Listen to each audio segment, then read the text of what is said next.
ಇಂದಿನ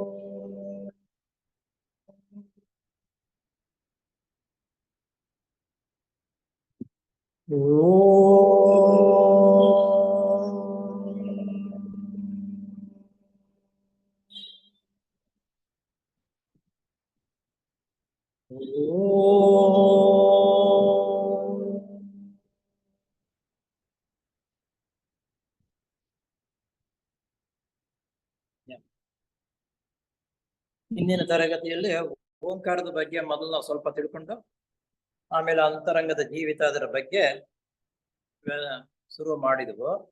ಅದೇ ರೀತಿಯಲ್ಲಿ ಇದು ಓಂಕಾರದಲ್ಲಿ ಸತ್ ಚಿತ್ ಆನಂದ ಅಂತಕ್ಕಂಥದ್ದು. ಸತ್ ಚಿತ್ ಆನಂದ, ಅದಕ್ಕೆ ಅ ಉ ಮ ಇದನ್ನ ಒಂದೊಂದು ಅಕ್ಷರವೇ ಬಿಡಿಸಿ ಬಿಡಿಸಿ ಉಚ್ಚಾರ ಮಾಡುವುದರಿಂದ ಒಂದು ವಿಧವಾಗಿರತಕ್ಕಂಥ ಚೈತನ್ಯವೂ ಬರುತ್ತೆ, ಆ ಸ್ಥಳವೂ ಪರಿಶುದ್ಧವಾಗುತ್ತೆ ಅನ್ನೋದನ್ನ ಹೇಳ್ಕೊಂಡು ಬರ್ತೇವೆ. ಅತ್ಯಂತ ಪವಿತ್ರವಾಗಿರ್ತಕ್ಕಂಥದ್ದು ಓಂಕಾರ. ಆದ್ರಿಂದ ನೋಡಿ, ಇದು ಸತ್ತು ಚಿತ್ತು ಆನಂದ, ಅದಕ್ಕೆ ಅ ಉ ಮ. ಜಗತ್ತು, ಜೀವ, ಈಶ್ವರ, ಸ್ಥೂಲ ಪ್ರಪಂಚ, ಸೂಕ್ಷ್ಮ ಪ್ರಪಂಚ, ಕಾರಣ ಪ್ರಪಂಚ, ಭೂಲೋಕ, ಪಾತಾಳ ಲೋಕ, ಆಕಾಶ, ಪುರುಷ, ಸ್ತ್ರೀ, ನಪುಂಸಕರು, ಸತ್ವಗುಣ, ರಜೋಗುಣ, ತಮಸ್ಗುಣ. ಹೀಗೆ ಆ ಉ ಮಾಗೆ ಇಷ್ಟು ಆನಲ್ಲಿ ಇಂಥದ್ದು, ಊನಲ್ಲಿ ಮಾನಲ್ಲಿ ಈ ರೀತಿ ಸೇರ್ಕೊಂಡು ಅವೆಲ್ಲವೂ ಅದರಲ್ಲಿ ಸೇರಿರುತ್ತೆ. ಅದು ಯಾವ ಕೆಲಸ ಮಾಡುತ್ತೆ ಹಾಗೆ ಅಂತ ಅನ್ನೋದು ನಮ್ಗೆ ಗೊತ್ತಿಲ್ಲ. ಆ ಓಂಕಾರಕ್ಕೆ ಅಷ್ಟು ಮಹತ್ತರವಾಗಿರತಕ್ಕಂತಹ ಶಕ್ತಿ ಸಾಮರ್ಥ್ಯವಿದೆ. ಆದ್ರಿಂದ ಯಾವುದೇ ಒಂದು ಕೆಲಸವನ್ನು, ಒಂದು ಆಧ್ಯಾತ್ಮಿಕ ವಿಷಯವೇ ಆಗಲಿ ಪ್ರಾರಂಭ ಮಾಡಿದಾಗ ಓಂಕಾರದೊಂದಿಗೆ ಶುದ್ಧೀಕರಣ ಮಾಡಿಕೊಂಡು ಪ್ರಾರಂಭ ಮಾಡ್ತಕ್ಕಂಥದ್ದು ಅತ್ಯಂತ ಉತ್ತಮ. ಅದಕ್ಕಿಂತ ಬೇರೆ ಪ್ರಾರ್ಥನೆಗಳಂತ ಒಂದು ದೀರ್ಘವಾಗಿ ಹೇಳ್ಕೊಂಡು ಹೋಗ್ತಾ ಇರ್ತಾರೆ.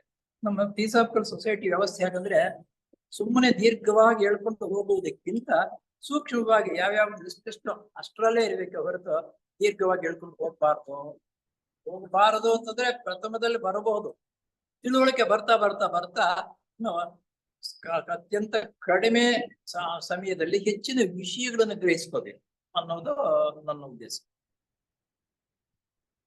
ನಿನ್ನೆ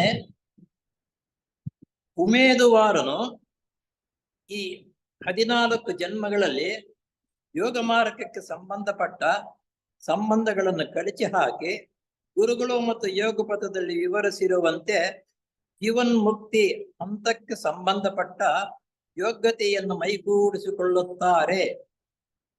ನಮ್ಮ ಗುರುಗಳು ಶ್ವೇತಋಷ ಸಮಾಜದ ಸದಸ್ಯರಾಗಿರುವುದರಿಂದ ಅವರ ಶಿಷ್ಯತ್ವವನ್ನು ಬಯಸತಕ್ಕಂಥವರು ಸ್ವಂತ ಯೋಗಕ್ಷೇಮಕ್ಕಾಗಿ ಮೋಕ್ಷವನ್ನು ಬಯಸುವುದಿಲ್ಲ.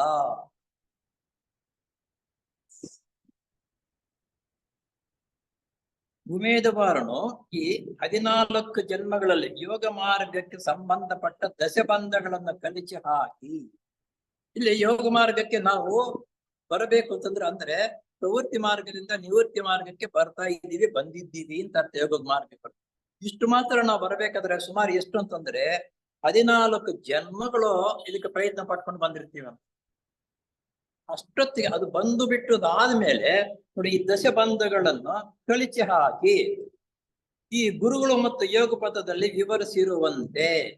ದಶಬಂಧಗಳು ಗುರುಗಳು ಮತ್ತು ಯೋಗ ಪಥ ಅಂತಕ್ಕಂಥ ಪುಸ್ತಕದಲ್ಲಿ 148ನೇ ಪೇಜಿನಲ್ಲಿನ ಅದರ ವಿವರಣೆ ಜಾಸ್ತಿ ಇದೆ, ಅದನ್ನು ಬರೆದಿರ್ತಾರೆ.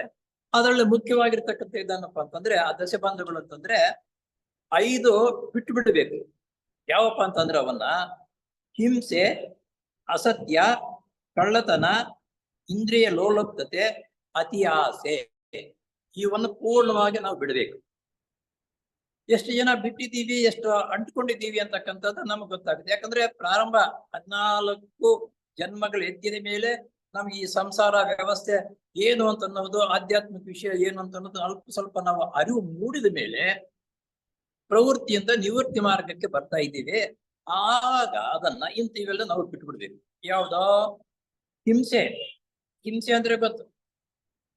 ಆಮೇಲೆ ಅಸತ್ಯ, ಕಳ್ಳತನ, ಇಂದ್ರಿಯ ಲೋಲುಪ್ತತೆ, ಅತಿ ಆಸೆ. ಇವು ನಮ್ಮ ತುಂಬಾ ಹತ್ತಿರದ ನೆಂಟರಿದ್ದಂಗೆ ಇವೆಲ್ಲ. ಇವರನ್ನ ನಾವು ಹತ್ತಿರದ ನೆಂಟರನ್ನ ಬಿಟ್ಕೊಡಕ್ ಸಾಧ್ಯವಿಲ್ಲ. ಹೆಂಗಪ್ಪ ಹಂಗಪ್ಪ ಅಂತ ಅನ್ಸುತ್ತೆ. ಹಾಗೆ ಇವನ್ನ ಬಿಟ್ಕೊಡ್ಬೇಕು ಅನ್ನೋದು ಮನಸ್ಸಿದೆ ನಮ್ಗೀಗ. ಆದ್ರೆ ಅದು ಅಷ್ಟೊಂದು ಸುಲಭವಾಗಿಲ್ಲ. 14 ಜನ್ಮಗಳಿಂದ ಹೊತ್ಕೊಂಡು ಬಂದಿದೀವಿ, ಅಷ್ಟೊಂದು ಬೇಗ ಬಿಡಕ್ಕಾಗಲ್ಲ. ಬಿಡಲ್ಲ ನಾವು ಅದನ್ನ. ಆ ರೀತಿ ಇವನ್ನ ಬಿಡಬೇಕು ನಾವು. ಆಮೇಲೆ ನಾವು ಸಂಪಾದನೆ ಮಾಡ್ಕೋಬೇಕು ಇವುಗಳನ್ನ. ಯಾವ್ದ್ರನ್ನ ಅಂತಂದ್ರೆ ಶುಚಿತ್ವ, ತೃಪ್ತಿ, ಪ್ರಯತ್ನಶೀಲತೆ, ವ್ಯಾಸಂಗ, ಭಕ್ತಿ. ಇವನ್ನ ದಿನೇ ದಿನ ನಾವು ಸಂಪಾದನೆ ಮಾಡ್ಕೋಬೇಕು. ಇಲ್ಲಿ ಶುಚಿತ್ವ ಅಂತಂದ್ರೆ ಎಲ್ಲರಿಗೂ ಗೊತ್ತು. ಶುಚಿತ್ವ ಅಂತಂದ್ರೆ ಬಾರಿ ಮನೆ ಸಾರಿಸಿ ರಂಗೋಲಿ ಹೊಸದಾಗಿ ಬಟ್ಟೆ ಹಾಕೊಳ್ಳೋದು ಒಂದೇ ಅಲ್ಲ. ಇದರಲ್ಲೂ ಜೀವನದಲ್ಲಿ ಶುಚಿತ್ವ ವ್ಯವಸ್ಥೆ ರೀತಿಯಲ್ಲಿ ನಾವು ಜೀವನವನ್ನು ನಡೆಸಬೇಕು. ತೃಪ್ತಿ ಏನಿದ್ರೆ ಅದರಲ್ಲಿ ತೃಪ್ತಿ ಪಡಬೇಕು. ಬೇರೆಯವ್ರು ನೋಡಿ ಅಸೂಯೆ ಪಡ್ತಕ್ಕಂಥದ್ದು, ಅದು ಇನ್ನೊಂದಲ್ಲ, ಅವ್ರಿಗೆ ತರ ಚೆನ್ನಾಗಿರ್ಬೇಕು ಹೀಗಿರ್ಬೇಕಂತಕ್ಕಂಥದ್ದು ಎಷ್ಟಿದ್ರೆ ಅದರಲ್ಲಿ ನಾವು ತೃಪ್ತಿ ಪಡ್ತಕ್ಕಂಥದನ್ನು ಕಲ್ತ್ಕೋಬೇಕು.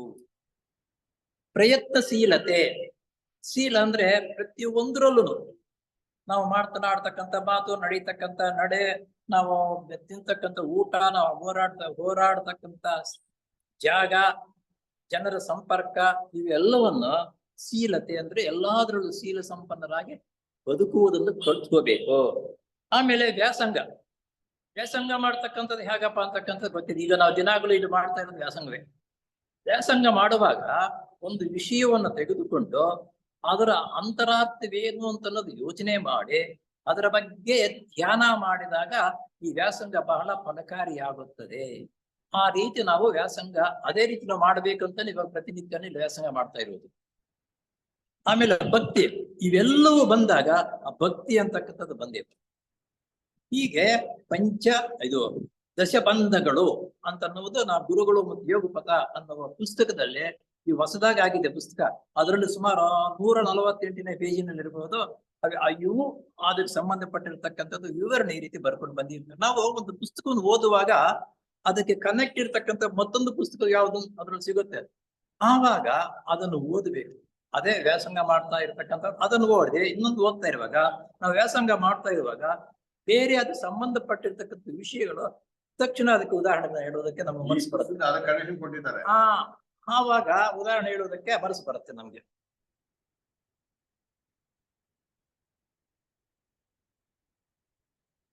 ಏನೇನು ಅಂತ ಇದೀಗ ಸರಿ ಇದೆ ಸರ್, ಸರಿ ಇದೆ, ನೀವು ಕಂಟಿನ್ಯೂ ಮಾಡಿ. ಹೌದಾ? ನಮ್ಮ ಗುರುಗಳು ಶ್ವೇತಋಷಿ ಸಮಾಜದ ಸದಸ್ಯರಾಗಿರುವುದರಿಂದ ಅವರ ಶಿಷ್ಯತ್ವವನ್ನು ಬಯಸುವಂತಹವರು ಸ್ವಂತ ಯೋಗಕ್ಷೇಮಕ್ಕಾಗಿ ಮೋಕ್ಷವನ್ನು ಬಯಸುವುದಿಲ್ಲ. ನೋಡಿ, ನಮ್ಮ ಗುರುಗಳು ಶ್ವೇತಋಷಿ ಸಮಾಜದ ಸದಸ್ಯರಾಗಿರುವುದರಿಂದ ಟೀಸಾಫ್ಕಲ್ ಸೊಸೈಟಿ ಸ್ಥಾಪನೆ ಮಾಡಿರ್ತಕ್ಕಂತಹ ನಮ್ಮ ಗುರುಗಳು ಶ್ವೇತಋಷಿ ಸಮಾಜದ ಸದಸ್ಯರಾಗಿರ್ತಾರೆ. ಅವ್ರು ಏನ್ ಹೇಳ್ತಾರೆ, ಅವರ ಶಿಷ್ಯತ್ವವನ್ನು ಬಯಸುವಂತವರು, ನಾವೆಲ್ಲ ಅವರ ಶಿಷ್ಯತ್ವವನ್ನು ಬಯಸ್ತಿದ್ದೀವಿ. ಸ್ವಂತ ಯೋಗಕ್ಷೇಮಕ್ಕಾಗಿ ಮೋಕ್ಷವನ್ನು ಬಯಸುವುದಿಲ್ಲ.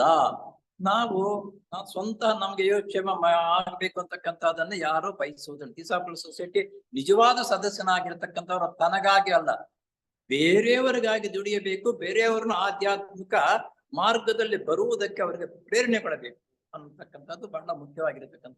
ಟೀಸಾಫ್ಕಲ್ ಸೊಸೈಟಿ ಸದಸ್ಯನಾಗಿರುತ್ತೆ ಮುಖ್ಯವಾಗಿ ಜನಸೇವೆ ಮಾಡತಕ್ಕಂಥದ್ದು. ಎರಡನೇದು ಈಶ್ವರ ಯೋಜನೆ ಇದೆಯಲ್ಲ, ಈಶ್ವರನ ಯೋಜನೆಗೆ ನಾವು ಒಂದು ನಾಲೆಯಾಗಿ ಸಹಾಯ ಮಾಡ್ತೀವಿ. ಅವರ ಯೋಜನೆಗೆ ನಾವು ಉಪಕರಣವಾಗಿ ಕೆಲಸ ಮಾಡ್ತಕ್ಕಂಥದ್ದು ನಮ್ಮ ಮುಖ್ಯವಾಗಿರ್ತಕ್ಕಂಥದ್ದು ಗುರಿ. ಸ್ಥಾನದಲ್ಲಿ ಬರ್ದೇ ಬರ್ತಾರೆ, ಬಯಸುವುದಿಲ್ಲ. ಹಿಮಪರ್ವತದ ತಪ್ಪಲಲ್ಲಿ ಅನೇಕರ ತಪಸ್ಸು ಮಾಡುತ್ತಿದ್ದಾರೆ. ಅಂತವರು ತಮ್ಮ ಆಸೆಗಳನ್ನೆಲ್ಲ ಗೆದ್ದು ತಮ್ಮ ಕರ್ಮಗಳನ್ನೆಲ್ಲ ಸೂಕ್ತವಾದ ರೀತಿಯಲ್ಲಿ ಅನುಭವಿಸಿದರೆ ಮೋಕ್ಷವನ್ನು ಪಡೆಯಬಹುದು. ಹಿಮಪರ್ವತದಲ್ಲಿ ಅನೇಕ ಜನ ಋಷಿಗಳು ವಾಸ ಮಾಡ್ತಾ ಇದ್ದು, ಸೊ ಅವರು ಸ್ವಾರ್ಥಕ್ಕಾಗಿ ತನ್ನ ಒಬ್ಬನೇ ಮುಂದುವರಿಯಬೇಕು ಅಂತಕ್ಕಂಥವ್ರು ಅನೇಕರಿದ್ದಾರೆ. ಆ ರೀತಿಯೆಲ್ಲ ನಾವು ಅನ್ನೋದು. ಆದರೆ ಆ ರೀತಿ ಮಾಡುವುದು ತಮ್ಮ ಸ್ವಂತ ನಿರ್ಣಯ ಸುಖಕ್ಕಾಗಿ. ಅವರ ಸ್ವಂತ ಮುಂದಕ್ಕೆ ಹೋಗಬೇಕು, ತನ್ನ ನಿರ್ಣಯ ತನ್ನ ಸುಖಕ್ಕಾಗಿ ಅವರು ಯೋಗ ಮಾರ್ಗದಲ್ಲಿ ಬಂದಿದ್ದಾರೆ. ಹಾ. ಆದರೆ ನಮ್ಮ ಗುರುಗಳ ಶಿಷ್ಯರು ತಮ್ಮ ಆತ್ಮಗಳನ್ನೆಲ್ಲ ಬೆಳೆಸಿಕೊಂಡು ಅವುಗಳನ್ನು ಲೋಕ ಕಲ್ಯಾಣ ಕಾರ್ಯದಲ್ಲಿ ವಿನಿಯೋಗ ಮಾಡುತ್ತಾರೆ. ನಾವೆಲ್ಲವೂ ಗುರುಗಳ ಒಂದು ಯೋಜನೆಯಂತೆ ಕೆಲಸ ಮಾಡಿ ನಾವು ಮತ್ತು ಬೇರೆಯವರನ್ನು ಸಮೇತ ಈ ಮಾರ್ಗದಲ್ಲಿ ನಡೆಸಬೇಕು ಅಂತಕ್ಕಂಥ ಆಸಕ್ತಿಯಿಂದ ಕೆಲಸ ಮಾಡ್ತೀವಿ. ಜೀವನ ಮುಕ್ತಿಯೂ ಕೂಡ ಲೋಕ ಕಲ್ಯಾಣಾರ್ಥಕವೇ ಸಾಧಿಸಬೇಕು. ತಾನು ಸ್ವತಃ ಈ ಭಯಂಕರವಾದ ಸಂಸಾರ ಸಾಗರವನ್ನ ದಾಟಿ ತಮ್ಮವರು ಇತರರು ಎಂಬ ಭೇದ ಬುದ್ಧಿ ಇಲ್ಲದೆ ಆ ಸದುದ್ದೇಶಕ್ಕಾಗಿ ಶ್ರಮಿಸುತ್ತಿರುವಂತವರಿಗೆ ಯಾವ ಫಲಾಪೇಕ್ಷೆಯೂ ಇಲ್ಲದೆ ಸಹಾಯ ಮಾಡಬೇಕೆಂಬ ಏಕೈಕ ಉದ್ದೇಶಕ್ಕಾಗಿ ಬಾಳುತ್ತಿರುವರು. ಇಲ್ಲಿ ಸೊಸೈಟಿ ಸದಸ್ಯರಾಗಿರ್ತಕ್ಕಂಥವ್ರು ತನ್ನ ಸ್ವಂತಕ್ಕಾಗಿ ತನ್ನ ಯೋಗಕ್ಷೇಮಕ್ಕಾಗೇನೆ ನಾನು ದುಡಿಬೇಕು ಅಂತಕ್ಕಂಥದ್ದಲ್ಲ, ಪರರ ಹಿತಕ್ಕಾಗಿ ನಾವು ದುಡಿಯಬೇಕು, ಅವ್ರಿಗೆ ಸಹಾಯ ಮಾಡಬೇಕು ಅಂತ ಅನ್ನೋದೇ ತೀಸಾಫರ್ ಸೊಸೈಟಿ ಸದಸ್ಯರಾಗಿರ್ತಕ್ಕಂಥವ್ರ ಮುಖ್ಯ ಧ್ಯೇಯ. ಬಾಳುತ್ತಿರುವ ಶಾಂತರು ಮಹಾತ್ಮರು ಆದ ಜೀವನ್ಮುಕ್ತರು ಈಗಲೂ ಇರುತ್ತಾರೆ. ಈ ರೀತಿ ಕೆಲಸ ಮಾಡತಕ್ಕಂಥ ಶಾಂತರು ಜೀವನ್ಮುಕ್ತರು ಸದಾ ಈಗಲೂ ಇದ್ದಾರೆ ಎಂಬುದಾಗಿ ಶ್ರೀ ಶಂಕರಾಚಾರ್ಯರು ಭರವಸೆ ಕೊಟ್ಟಿದ್ದರು. ಇದನ್ನ ಶಂಕರಾಚಾರ್ಯರು ಇದ್ದಾರಲ್ಲ, ಈ ರೀತಿ ಇದ್ದಾರೆ ಈಗಲೂ ಅಂತ ಅನ್ನೋದು ಅವರು ಭರವಸೆ ಕೊಡ್ತಾರೆ. ಆದರೆ ಅಂತಹ ಮಹಾತ್ಮರ ನೆರವು ತಿಯಾಸಪಿ ಸಮಾಜದ ಮೂಲಕ ಪಡೆಯಬಹುದೇ ಅಂಶವು ಈಚೆಗೆ ಖಚಿತವಾಗಿ ತಿಳಿದು ಬಂದಿದೆ. ನೋಡಿ, ಇಲ್ಲಿ ಮುಖ್ಯವಾಗಿ ಈ ರೀತಿ ಸಹಾಯ ಮಾಡತಕ್ಕಂಥವ್ರು ತೀಸಾಫಲ್ ಸೊಸೈಟಿಯ ಮೂಲಕ ಪಡೆಯಬಹುದು ಎಂಬುದು ಈಚೆಗೆ ಖಚಿತವಾಗಿ ರುಜುವಾತಾಗಿದೆ.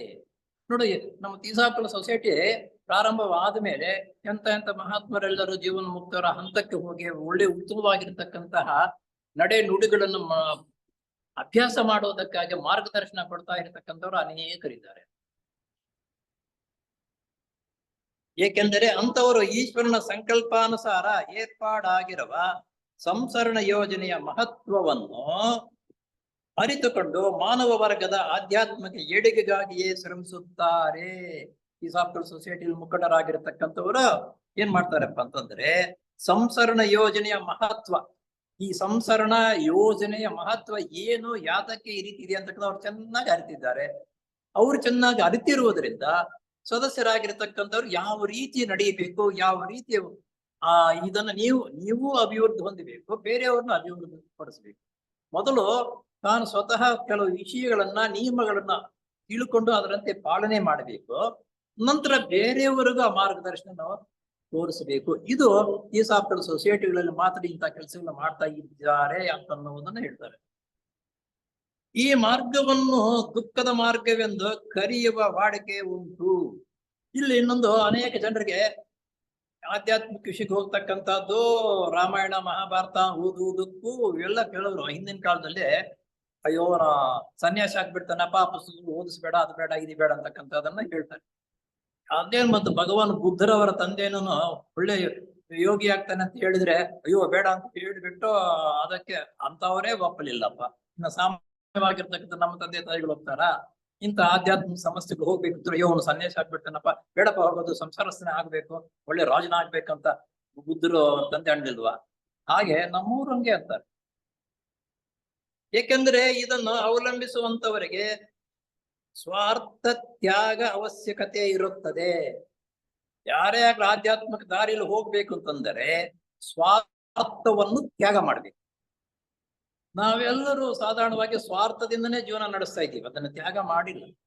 ಸೊಸೈಟಿ ಬಂದಿರತಕ್ಕಂಥವ್ರು ನನ್ನ ಮೆಂಬರ್ ಆಗಬೇಕಂತ ಇಚ್ಛೆಯಿಂದ ಬಂದಿರ್ತಕ್ಕಂಥ ಮೊದಲನೇದ ಸೋದರ ಭಾವ ಒಪ್ಕೋಬೇಕು, ಸ್ವಾರ್ಥ ತ್ಯಾಗವನ್ನು ಮಾಡಬೇಕು. ಏಕಗಮನ ಮಾಡಕ್ಕಾಗಲ್ಲ, ಸ್ವಲ್ಪ ಸ್ವಲ್ಪ ಸ್ವಲ್ಪ ಸ್ವಲ್ಪ ನಾವು ತ್ಯಾಗ ಮಾಡಬೇಕು.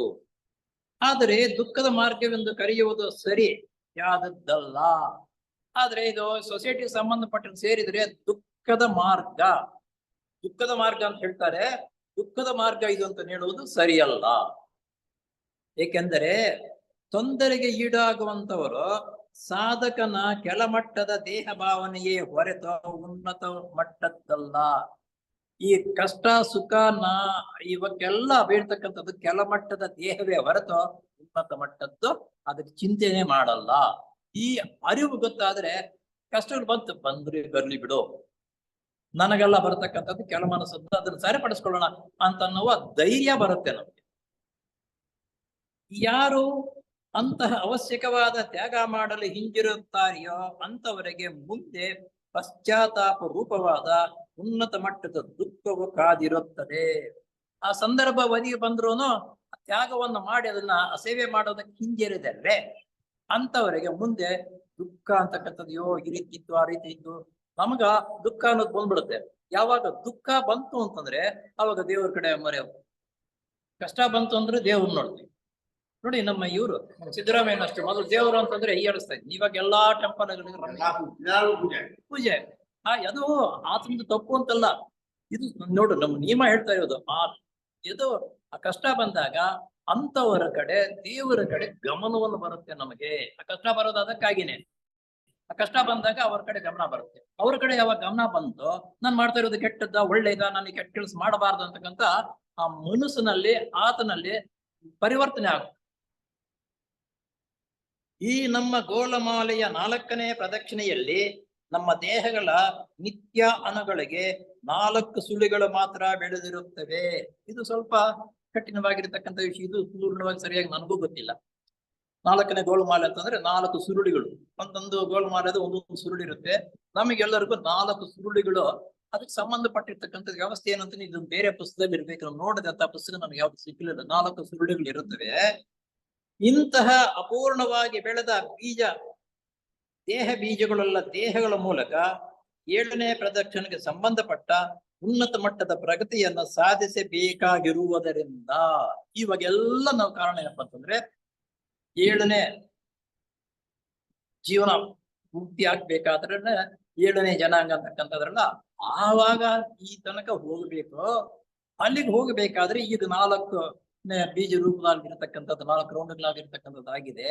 ಅಷ್ಟು ಬೆಳವಣಿಗೆ ಆಗಬೇಕಾದ್ರೆ ಈ ರೀತಿ ಆಗೋದಕ್ಕೆ ಸಾಧ್ಯವಿಲ್ಲ. ಏನಾಗ್ಬೇಕಂದ್ರೆ ಸಾಧಕನು ಕಷ್ಟವನ್ನು ಅನುಭವಿಸಬೇಕಾಗುತ್ತದೆ. ಇದು ಸ್ವಾಭಾವಿಕವಾದದ್ದು. ನಾವು ಆಧ್ಯಾತ್ಮಿಕ ವಿಷಯಕ್ಕೆ ಹೋಗಬೇಕಾದ್ರೆ ಕಷ್ಟಗಳು ಅನುಭವಿಸ್ಬೇಕಾಗ್ಬರುತ್ತೆ. ಕಾರಣ ಏನಪ್ಪಾ ಅಂತಂದ್ರೆ, ನೀನು ಪರಿಶುದ್ಧನಾದರೆ ಆ ಮಟ್ಟಕ್ಕೆ ಹೋಗ್ತೀಯ.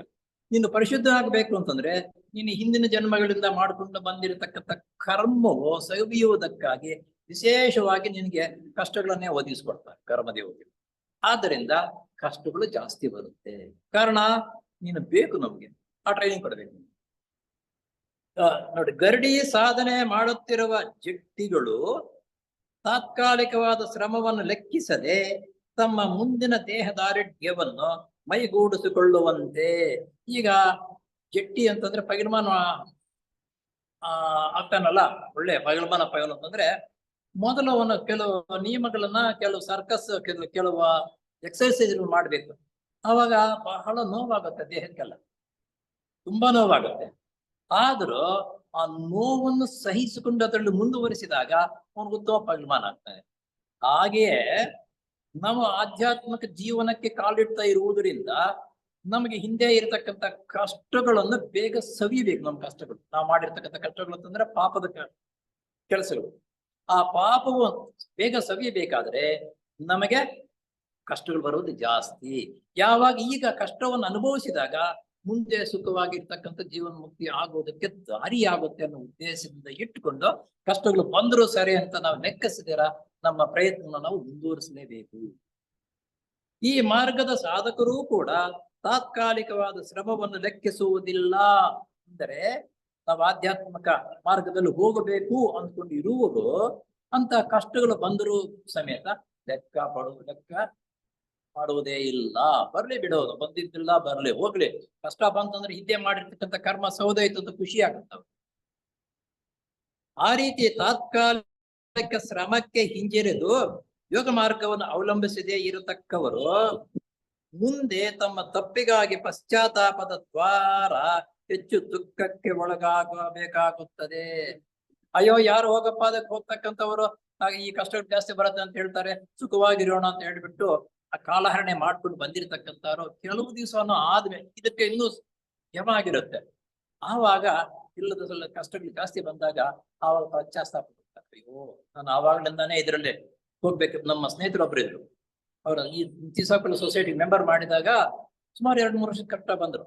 ಏನಪ್ಪ ರೆಡ್ಡಿ, ನಿನ್ ಜೊತೆಗೆ ನಾನು ಇನ್ನೂ ಮುಂಚಿತವಾಗಿ ಸೇರಿದ್ರೆ ಇನ್ನೂ ಉತ್ತಮವಾಗಿರ್ತಕ್ಕಂಥ ವಿಷಯಗಳು ತಿಳ್ಕೊಳ್ತಾ ಇದ್ದೆ, ನ್ಯಾಯ ಮಾಡ್ಕೊಂಡೆ ಅಂತ ಅವ್ರ ಬಾಯಲ್ಲೇ ಬಂತು. ಯಾಕ ಈ ತಿಸಾಪುರ ಸೊಸೈಟಿಯಲ್ಲಿ ನಾವು ಮಾತನಾಡ್ತಕ್ಕಂಥ ಮಾತುಗಳು, ನಮ್ಮ ವ್ಯವಹಾರ, ನಮ್ಮ ನಡೆ ನುಡಿ ಅವ್ರಿಗೆ ಚೆನ್ನಾಗಿ ಹಿಡಿಸ್ತು.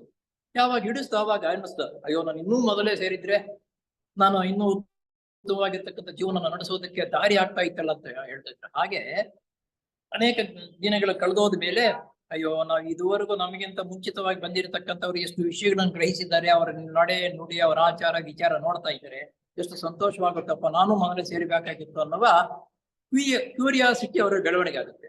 ಆ ಕ್ಯೂರಿಯಾಸಿಟಿ ಬೆಳೆಸಬೇಕಾದ್ರೆ ನಾವು ಸೀನಿಯರ್ ಆಗಿರತಕ್ಕಂಥ ಮೆಂಬರ್ಗಳು ಆ ರೀತಿ ಜೀವನವನ್ನು ನಡೆಸಬೇಕು, ಆ ರೀತಿ ಮಾರ್ಗದರ್ಶನ ಬೇರೆಯವರು. ಅನೇಕರು ತಮ್ಮ ಸಂಕುಚಿತ ಭಾವನೆಯನ್ನು ಬಿಡಲಾರದೋ ಅಂತವರ ಮುಂದೆ ಇಡೀ ಪ್ರಪಂಚವೇ ವಿಶಾಲ ದೃಷ್ಟಿಯನ್ನು ಬೆಳೆಸಿಕೊಂಡಾಗ ಅದಕ್ಕೆ ಹೊಂದಿಕೊಂಡು ನಡೆಯಲು ಕಷ್ಟವಾಗುತ್ತದೆ. ಈ ರೀತಿ ಸಂಕುಚಿತ ಮನೋಭಾವನೆಯಿಂದ ಜೀವನ ನಡೆಸ್ತಾ ಇರ್ತಕ್ಕಂಥವ್ರು ಮುಂದೆ ಮುಂದೆ ಸಂಕುಚಿತ ಬುದ್ಧಿ ಇಟ್ಟುಕೊಂಡು ವಿಶಾಲವಾಗಿರ್ತಕ್ಕಂಥ ಮನೋಭಾವ ಬುದ್ಧಿ ಬೆಳೆಸ್ಕೊಳ್ಳೋದಕ್ಕೆ ಮುಂದೆ ಅವರಿಗೆ ಕಷ್ಟವಾಗುತ್ತದೆ. ವಾಸ್ತವವಾಗಿ ವಿಮರ್ಶೆ ಮಾಡಿ ನೋಡಿದರೆ ಶಿಷ್ಯತ್ವಕ್ಕೆ ಸಂಬಂಧಪಟ್ಟ ಜೀವಿತವು ಆನಂದದಿಂದ ತುಂಬಿರುತ್ತದೆ. ಶಿಷ್ಯತ್ವಕ್ಕೆ ಸಂಬಂಧಪಟ್ಟ ಜೀವನ, ಇದರ ರುಚಿ ಕಳ್ಕೊಂಡ್ರೆ ಬಹಳ ಆನಂದವಾಗಿರುತ್ತೆ. ರುಚಿ ಸಿಗಲಿಲ್ಲ ಅಂತಂದ್ರೆ ಅಯ್ಯೋ ಯಾರು ಹೋಗಪ್ಪ ಹೋಗ್ತಕ್ಕಂಥ ಉದಾಸೀನ. ಆದರೆ ಅದು ಶ್ರಮ ಸಾಧ್ಯವಾದ ಸೇವಾ ಕಾರ್ಯದಲ್ಲಿ ತೊಡಗಿರುವುದೇನೋ ನಿಜ. ಈಗಿನ ಕೆಲವೇ ಜನ್ಮಗಳಲ್ಲಿ ಅನೇಕ ಲಕ್ಷ ವರ್ಷಗಳ ನಂತರ ಸಾಧಾರಣ ಜನರು ಸಹ ಸಾಧಿಸಬಹುದಾದಂತಹ ಆತ್ಮಶಿಕ್ಷಣ ರೂಪವಾದ ಸಾಧನೆಯನ್ನು ಕೈಗೊಳ್ಳುವುದು ಸುಲಭವಾಗುವುದಿಲ್ಲ. ಆದರೆ ಇಂತಹ ಉನ್ನತ ಮಟ್ಟದ ಧ್ಯೇಯಕ್ಕಾಗಿ ಆಕರ್ಷಿತರಾದ ಇತಿಹಾಸಕ ಔಪಾಸಕರು ಸಾಧಾರಣ ಜನರಿಗಿಂತ ಸಂಸರಣದಲ್ಲಿ ಮುಂದುವರಿಯುತ್ತಾರೆ. ನೋಡಿ, ಸಾಧಾರಣವಾಗಿರ್ತಕ್ಕಂಥ ಜನರು, ಮಾಮೂಲಿ ನಾವು ನೋಡ್ತಾ ಇದ್ದೀವಲ್ಲ, ಆ ಸಾಧಾರಣವಾಗಿರ್ತಕ್ಕಂಥ ಜನರು ಆಧ್ಯಾತ್ಮಿಕ ಜೀವನ ವ್ಯವಸ್ಥೆ ಅಂದ್ರೆ ಏನು ಅಂತ ಏನು ಸುತರಾಮ್ ಏನು ಗೊತ್ತಿರೋದು. ಅವ್ರು ಸೊಸೈಟಿ ಸದಸ್ಯರಾಗಿರ್ತಕ್ಕಂಥವ್ರು ಕೆಲವು ದಿವಸ ಅದ್ರ ಕೆಲಸ ಬಂದ ಮೇಲೆ ಈ ಆಧ್ಯಾತ್ಮಿಕ ಜೀವನ ಅಂದ್ರೆ ಏನು ಹಾಗೆ ಅಂತಕ್ಕಂಥದ್ದು ಅವರು ಅದರ ರುಚಿ, ಅದರ ಅರಿವು ತಿಳ್ಕೊಂಡು ಸೊಸೈಟಿ ಮೆಂಬರ್ಗಳಾಗಿರ್ತಕ್ಕಂಥವರು ಬೇರೆ ಅದರ್ಸ್ ಜನರಿಗಿಂತ ಉತ್ತಮ ರೀತಿಯಲ್ಲಿ ಬೆಳೆಯುವುದಕ್ಕೆ ಮಾರ್ಗ ಸಿಗುತ್ತದೆ. ಸಂಸರಣದಲ್ಲಿ ಮುಂದುವರಿಯುತ್ತಾರೆ. ಆದುದರಿಂದ ಈ ಶ್ರಮ ಸಾಧ್ಯವಾದ ಆತ್ಮ ಶಿಕ್ಷಣವನ್ನು ಅಂತವರು ಈಗಲೇ ಕೈಗೊಳ್ಳಲು ಸಾಧಿಸಬಲ್ಲರು. ಆದ್ದರಿಂದ ಆಧ್ಯಾತ್ಮಿಕ ಜೀವನ ಉತ್ತಮವಾಗಿರ್ತಕ್ಕಂಥದ್ದಪ್ಪ, ಇದಕ್ಕೆ ಹೋಗೋಣ ಅಂತಕ್ಕಂಥವ್ರು ಅವರು ಈ ಸಾಧನವನ್ನು ಜಯಿಸಬೇಕು ಅನ್ನೋ ಉದ್ದೇಶ ಇಟ್ಟುಕೊಂಡು ಜೀವನವನ್ನು ನಡೆಸುವುದಕ್ಕೆ ಮುಂದೆ ಬರುತ್ತಾರೆ. ನಮ್ಮ ಅನಿಬೆಸೆಂಟ್ ಮಾತೆಯವರು ಶಿಷ್ಯರ ತ್ಯಾಗವನ್ನು ವರ್ಣಿಸುತ್ತಾ ಹೇಳುವುದೇನೆಂದರೆ, ಶಿಷ್ಯನು ಲೋಹವನ್ನು ಕರಗಿಸಿ ಶುದ್ಧಿ ಮಾಡುವ ಮೂಸೆಯಂತೆ ಇರುತ್ತಾನೆ. ಲೋಕಕ್ಕೆ ಅಹಿತಕರವಾಗಿರುವಂತಹ ವಿಷಯ ಭಾವನೆಗಳನ್ನು ಶುದ್ಧಿ ಮಾಡಿ ಅವುಗಳನ್ನು ಲೋಕ ಹಿತಕ್ಕೆ ತಕ್ಕಂತೆ ಶುದ್ಧಿ ಮಾಡಿ ಬಿಡುಗಡೆ ಮಾಡುವಂತಹ ತ್ಯಾಗಮಯವಾದ ಹೃದಯ ಉಳ್ಳವರೇ ಶಿಷ್ಯರು. ಇಲ್ಲಿ ನಮ್ಮ ಅನಿಬೆಸೆಂಟ್ ಒಂದು ಉದಾಹರಣೆ ಹೇಳ್ತಾರೆ. ಲೋಹವನ್ನ ಕರಗಿಸ್ತಕ್ಕಂಥ ಒಂದು ಇದು ಬರುತ್ತೆ, ಎಂತದಕ್ಕೆ ಮೂಸೆ ಅಂತಾರೆ. ಮೂಸೆ, ಆ ಮೂಸೆಯಲ್ಲಿ ಹಾಕಿ ಆ ಲೋಹವನ್ನು ಕರಗಿಸಿದಾಗ ಆ ಲೋಹದಲ್ಲಿ ಇರ್ತಕ್ಕಂತಹ ಕೆಟ್ಟದ್ದು ಕಲ್ಮಶವೆಲ್ಲವೂ ಈಚೆ ಬರುತ್ತೆ. ಹಾಗೆ ತಿಸಾಪುರ ಸೊಸೈಟಿ ಸದಸ್ಯರಾಗಿರತಕ್ಕಂಥವರು ಉತ್ತಮವಾಗಿರತಕ್ಕಂಥ ಗುಣಗಳನ್ನು ಬೆಳೆಸಿಕೊಂಡು ತನ್ನಲ್ಲಿರ್ತಕ್ಕಂಥ ಲೋಪದೋಷಗಳು, ಮೊದಲೇ ಹೇಳಿಲ್ವಾ ನಾವು ದಶಪಂಧಗಳು ಅಂತ, ಅವನ್ನ ರಿಮೂವ್ ಮಾಡ್ತಾರೆ. ಯಾವಾಗ ರಿಮೂವ್ ಮಾಡಿದರೆ ಉತ್ತಮ ಚಿನ್ನ ಯಾವ ರೀತಿ ಆಗುತ್ತೋ ಹಾಗೂ ಉತ್ತಮ ರೀತಿಯಾಗಿರ್ತಕ್ಕಂಥ ಸದಸ್ಯನು ನಾವು ಆಗ್ತೀವಿ. ನಾವು ಮೋಸ ಇದಂದ್ರೆ ಬಂಗಾರ ಅಥವಾ ಅದನ್ನ ಕರಗಿಸುವುದಕ್ಕೆ ಉಪಯೋಗಿಸ್ತಾರೆ ನೋಡು, ಅಂತದ್ದು ತಿಸಾಪುರ ಸೊಸೈಟಿ ಸದಸ್ಯರು ಅದಕ್ಕೆ ಹೋಲಿಕೆ ಮಾಡ್ತಾರೆ. ಏನಪ್ಪಾ ಅದಂದ್ರೆ, ಚಿನ್ನದಲ್ಲಿ ಇರ್ತಕ್ಕಂತಹ ಕಸ್ಮಲವನ್ನ ಕರಗಿಸಿ ಬೇರೆ ಮಾಡುವುದಕ್ಕೆ ಇದು ಉಪಯೋಗ ಹೆಂಗಾಗುತ್ತೋ ಹಾಗೆ ತಿಸಾಪುರ ಸೊಸೈಟಿ ಸದಸ್ಯರು ಸಮೇತ ನಾವು ದಶಬಂಧಗಳಲ್ಲಿ ಇರ್ತಕ್ಕಂಥದ್ದು ಕೆಲವು 5 ರಿಮೂವ್ ಮಾಡ್ತಕ್ಕಂಥ ಇದೆಯಲ್ಲ ಅಂತವನ್ನ ರಿಮೂವ್ ಮಾಡಿ ಉತ್ತಮವಾಗಿರ್ತಕ್ಕಂಥ ಗುಣಗಳನ್ನು ಬೆಳೆಸ್ಕೊಳ್ಳೋದಕ್ಕೆ ಸೊಸೈಟಿ ಸದಸ್ಯರು, ಈ ಸೊಸೈಟಿ ಸಂಸ್ಥೆ ಆ ರೀತಿ ನಮ್ಗೆಲ್ಲರಿಗೂ ದಾರಿ ತೋರಿಸ್ಕೊಡುತ್ತೆ ಅಂತೇಳಿ. ಯಾರು ಆ ರೀತಿಯಾದ ಮೂಸೆಯಾಗಬೇಕಾದ ಬಲಾತ್ಕಾರವಿಲ್ಲ. ಆದರೆ ಎಕ್ಸಾಂಪಲ್ ಸೊಸೈಟಿ ಸದಸ್ಯನಾಗ್ಬೇಕಾದ್ರೆ ಇವಾಗ ನಾವು ಮಾಡ್ತಾ ಇದೀವಿ ನೋಡು, ಅಯ್ಯೋ ಮಾಡು ಬೇಕಾದರೂ ಅವನ ಹೆಸರು ಹೇಳಿದ 100 ಜನ 150 ಜನ ನಮ್ಮ ಸೊಸೈಟಿ ಸದಸ್ಯರಿದ್ದಾರೆ. ಶುದ್ಧ ತಪ್ಪು ಇದು. ಬಲವಂತ ಮಾಡ್ಕೊಂಡು ಸೊಸೈಟಿ ಮೆಂಬರ್ಗಳು ಮಾಡ್ಕೋಬಾರದು. ಅವರು ಬರುವ ರೀತಿಯಲ್ಲಿ ನಾವು ಅವರಿಗೆ ಪ್ರೇರಣೆ ಕೊಡಬೇಕು. ಅವರೇ ಬರಬೇಕು. ನಾವು ನೀನು ಮೆಂಬರ್ ಆಗೋ ಅಂತ ಹೇಳ್ಬಾರ್ದು. ಮೆಂಬರ್ ಆಗುವುದಕ್ಕೆ ಬೇಕಾಗಿರತಕ್ಕಂಥ ಸಲಕರಣೆಗಳನ್ನು ಒದಗಿಸ್ಕೊಡ್ಬೇಕು. ಸಲಕರಣೆಗಳು ಅಂತಂದ್ರೆ ಏನು? ಅವಾಗ ನಾವು ಇರ್ತಕ್ಕಂಥ ಮೀಟಿಂಗು, ಆ ಮೀಟಿಂಗ್ ನಲ್ಲಿ ಉತ್ತಮವಾಗಿರ್ತಕ್ಕಂಥ ಸೇವೆ ಮಾಡ್ತಕ್ಕಂಥ ಮನೋಭಾವ, ಯಾವ ರೀತಿ ಸೇವೆ ಮಾಡ್ಬೇಕು ಅನ್ನೋದು ನಾವು ಸೇವೆ ಮಾಡಿ ತೋರಿಸ್ತಾ ಇರ್ಬೇಕು. ಉತ್ತಮವಾಗಿರ್ತಕ್ಕಂಥ ಗ್ರಂಥಗಳು, ಆ ಮನುಷ್ಯಗೆ ಆಕರ್ಷಣೆ ಆಗ್ತಕ್ಕಂಥ ಕೆಲವು ವಿಷಯಗಳನ್ನು ಹೇಳ್ತಾ ಇದ್ದಾಗ, ಅಯ್ಯೋ ನಾಳೆ ನಾನು ನಂತರ ಹೋಗ್ಬೇಕಪ್ಪ, ಆ ವಿಷಯ ತಿಳ್ಕೊಬೇಕು. ಈಗ ನಮ್ಮ ಭಾರತ ಸಮಾಜ ಪೂಜೆ ಮಾಡ್ತೀವಿ, ಮಾಮೂಲು ಸಮಾಜ ಮಾಡ್ತಾ ಇದ್ವಿ, ಹೊರಟಾಗ್ತಾ ಇದ್ವಿ. ಅದಕ್ಕೆ ಸಂಬಂಧಪಟ್ಟ ಸ್ವಲ್ಪ ವಿಷಯಗಳನ್ನು ಹೇಳ್ತಾ ಇರುವುದರಿಂದ ಇವಾಗ ಅನೇಕರು ಬರ್ತಾರೆ. ಅಯ್ಯೋ ಉತ್ತಮವಾಗಿರ್ತಕ್ಕಂಥ ವಿಷಯಗಳು ಇರುತ್ತೆ, ನಾವು ಲೇಟ್ ಆದ್ರೂ ನಿಮ್ಮ ವಿಷಯಗಳನ್ನು ಕೇಳಬೇಕು ಅಂತ ಬರ್ತಾ ಇದ್ದೀವಿ ಅಂತ ಉತ್ತರ ಹೇಳ್ತಾರೆ. ಹಾಗೆ ಉತ್ತಮವಾಗಿರತಕ್ಕಂಥ ವಿಷಯಗಳನ್ನ ಅವ್ರಿಗೆ ನಾವು ಬೋಧನೆ ಮಾಡುವುದು, ತಿಳಿಸುವುದರಿಂದ ಅವರು ಆಕರ್ಷಣೀಯವಾಗಿ ಇಲ್ಲಿಗೆ ಬರ್ತಾರೆ. ಯಾರನ್ನ ನಾವು ಬಲವಂತ ಮಾಡಿ ಕರೆಯಬಾರದು ಸೊಸೈಟಿ ಮೆಂಬರ್ ಆಗೋಣ, ಇದು ಸುತ್ತ ತಪ್ಪು. ಈ ರೀತಿ ಆಗಬೇಕು. ಶ್ರದ್ಧೋ ಉತ್ಸಾಹದಿಂದ ಮುಂದೆ ಬರುವವರು ಇರುತ್ತಾರೆ. ಏಕೆಂದ್ರೆ ಈಶ್ವರನ ಮಹತ್ಯಾಗದ ಬೆಳೆಯನ್ನು ಅರಿತುಕೊಂಡಿರುವವರಿಗೆ ಹಾಗೆ ಮಾಡದಿರಲು ಸಾಧ್ಯವಿಲ್ಲವಂತೆ ಆಗುತ್ತದೆ. ಇಲ್ಲಿಗೆ ಬಂದು ವಿಷಯಗಳನ್ನ ಗ್ರಹಿಸಿಕೊಂಡು ಈಶ್ವರನ ಯೋಜನೆ ಏನಿದೆ ಅಂತ ಅನ್ನೋದು ಅರಿವು ನಾವು ಸೀನಿಯರ್ ಆಗಿರತಕ್ಕಂಥವ್ರು ಅವ್ರಿಗೆ ತಿಳಿಸ್ಕೊಟ್ಟಾಗ ಅದನ್ನು ತೊಳ್ಕೋಬೇಕು, ಆ ರೀತಿ ನಾನು ನಡೆಯಬೇಕು ಅಂತಕ್ಕಂಥ ಅವರಿಗೆ ಆಸಕ್ತಿ ಕೆರಳಿಸ್ಬೇಕು ನಾವು. ಆವಾಗ ಅವರು ಬಂದು ಆ ವಿಷಯಗಳನ್ನ ಗ್ರಹಿಸಿಕೊಂಡು ಅವರು ಅಭಿವೃದ್ಧಿ ಆಗುವುದಕ್ಕೆ ಸಾಧ್ಯವಾಗುತ್ತದೆ ಅಂತ ಹೇಳ್ತಾರೆ. ಹಾಗೆ ಮಾಡಲು ಮುಂದೆ ಬಂದಂತವರು ತಮ್ಮ ಕೆಳಮಟ್ಟದ ಸ್ವಭಾವಕ್ಕೆ ಎಷ್ಟು ತೊಂದರೆಯಾದರೂ ಅಂತದನ್ನು ಲೆಕ್ಕಿಸುವುದಿಲ್ಲ. ಯಾವಾಗ ನಾವು ಸೊಸೈಟಿಯಲ್ಲಿ ಹೇಳ್ತಕ್ಕಂಥ ವಿಷಯಗಳು, ವ್ಯವಹಾರಗಳು ಹೇಗಿರುತ್ತೆ ಅಂತ ಚೆನ್ನಾಗಿ ಅರಿತುಕೊಂಡು ನಮಗೆ ಮನದಟ್ಟು ಆದರೆ ಕಷ್ಟಗಳು ಬಂದರೂ ಲೆಕ್ಕ ಬರಲ್ಲ. ಹೋಗ್ಲಿ ಬಿಡಪ್ಪ, ನಾವು ಬರ್ತಕ್ಕಂಥ ಕಷ್ಟ ಬಂತು, ಹಿಂದಿನ ಜನ್ಮದಲ್ಲಿ ಮಾಡಿರ್ತಕ್ಕಂಥದ್ದು ತೀರ್ತಾ ಇದೆ ಅಂತಕ್ಕಂಥ ಸಂತೋಷ ಬರುತ್ತೆ ಅವಾಗ. ಇದನ್ನ ಹುಡುಕಾಡಬೇಕಾಗಿಲ್ಲ, ಅದರ ಮೂಲಕ ತುಂಬಾ ಶ್ರಮವಾಗುತ್ತದೆ. ಆದರೆ ಶ್ರದ್ಧಾಳುವಾದ ಉಮೇದುವಾರನಿಗೆ ಅಂತಹ ಕೆಲಸದಲ್ಲಿರುವ ಆನಂದವು ಅದ್ವಿತೀಯವಾದದ್ದು. ಯಾರೇಗಳೇ ಸೊಸೈಟಿ ಮೆಂಬರ್ ಆಗಿರತಕ್ಕಂಥವರು ಅವನು ಹುಡುಕಬೇಕಾಗಿಲ್ಲ. ಕೆಲವು ವಿಷಯಗಳನ್ನು ಕೇಳಿಸಿಕೊಂಡು ಪುಸ್ತಕಗಳನ್ನು ಓದಿದಾಗ ಆ ಶ್ರದ್ಧೆ, ಉತ್ಸಾಹ ಅಂತಕ್ಕಂಥದ್ದು ಅವರಲ್ಲಿ ತುಂಬಿ ತುಳುಕಾಡ್ತಾ ಇರುತ್ತದೆ. ಅದ್ವಿತೀಯವಾದದ್ದು ಅಂದ್ರೆ ಹೇಳ್ಕೊಳಕ್ಕ ಸಾಧ್ಯವೇ ಇಲ್ಲ. ಅದ್ವಿತೀಯ ಅಂದ್ರೆ ಹೆಚ್ಚಾಗಿ ತಿಳುವಳಿಕೆ ಬರುತ್ತೆ. ಆದುದರಿಂದ ಅಂತವರು ಅದನ್ನು ತಮ್ಮ ಸ್ಥೂಲ ಕಾಮ ಮತ್ತು ಮನೋದೇಹಗಳಿಗೆ ಎಷ್ಟು ಶ್ರಮವಾದರೂ ಮಾಡದೆ ಬಿಡುವುದಿಲ್ಲ. ಇಲ್ಲಿ 3 ಕಡೆ ಹೇಳಿದ್ರು. ಯಾವ್ಯಾವುದು? ತಮ್ಮ ಸ್ಥೂಲ, ಕಾಮ, ಮನೋದೇಹ. ಇದು ಈ ಸಾಫ್ಟ್ವೇರ್ ಸೊಸೈಟಿ ಸದಸ್ಯನಾಗಿರ್ತಕ್ಕಂಥವರಿಗೆ ಈ 3 ಬಗ್ಗೆ ತುಂಬಾ ಅರಿವಿರಬೇಕು. ಸ್ಥೂಲ, ಕಾಮ, ಮನೋ, ಈ 3 ಲೋಕಗಳು, ಈ 3 ದೇಹಗಳ ಬಗ್ಗೆ ನಾವು ಚೆನ್ನಾಗಿ ಅರಿಯಬೇಕು. ಅರಿತು ಬಂದಿರತಕ್ಕಂಥ ಮೆಂಬರ್ಗಳು ಇರ್ತಾರೆ ನೋಡೋ, ಹೊಸದಾಗಿ ಬಂದಿರತಕ್ಕಂಥ ಇದರ ಬಗ್ಗೆ ನಾವು ಅವ್ರಿಗೆ ಅರ್ಥವಾಗುವ ರೀತಿಯಲ್ಲಿ ನಾವು ಬೋಧನೆ ಮಾಡಬೇಕು. ನಾವು ಒಂದೇ ಈ ದೇಹ ಒಂದೇ ಅಲ್ಲ, ಈ ದೇಹದಲ್ಲಿ ನಾವು ಪ್ರತಿಯೊಬ್ಬರೂ 3 ದೇಹಗಳ ಮುಖಾಂತರ ಕೆಲಸ ಮಾಡ್ತಾ ಇರುತ್ತೀವಿ. ಅದು ಆದ್ರೆ ನಮ್ಗೆ ಗೊತ್ತಾಗುವುದೇ ಇಲ್ಲ. ಬರೀ ನಮ್ಮ ಈ ಕಣ್ಣಿಗೆ ಕಾಣ್ತಕ್ಕಂಥ ದೇಹದ ಮುಖಾಂತರ ನಾವು ಕೆಲಸ ಮಾಡ್ತೀವಿ ಅಂತ ಅನ್ಕೊಂಡಿದೀವಿ. ಇದು ತಪ್ಪು. 3 ದೇಹಗಳು ಒಂದ್ರಲ್ಲೊಂದು ಸೇರ್ಕೊಂಡು ಯಾವ ರೀತಿ ಕೆಲಸ ಮಾಡುತ್ತೆ ಅಂತ ವಿವರಣೆಗಳನ್ನ ನಾವು ಹೇಳ್ಬೇಕು. ನಂತರ ಅದಕ್ಕೆ ಸಂಬಂಧಪಟ್ಟಿರ್ತಕ್ಕಂಥ ಸಣ್ಣ ಪುಟ್ಟ ಪುಸ್ತಕಗಳನ್ನು ಕೊಟ್ಟು ಅವರನ್ನು ಹುರಿದುಂಬಿಸಬೇಕು. ಎಷ್ಟು ಶ್ರಮವಾದರೂ ಮಾಡದೆ ಬಿಡುವುದಿಲ್ಲ.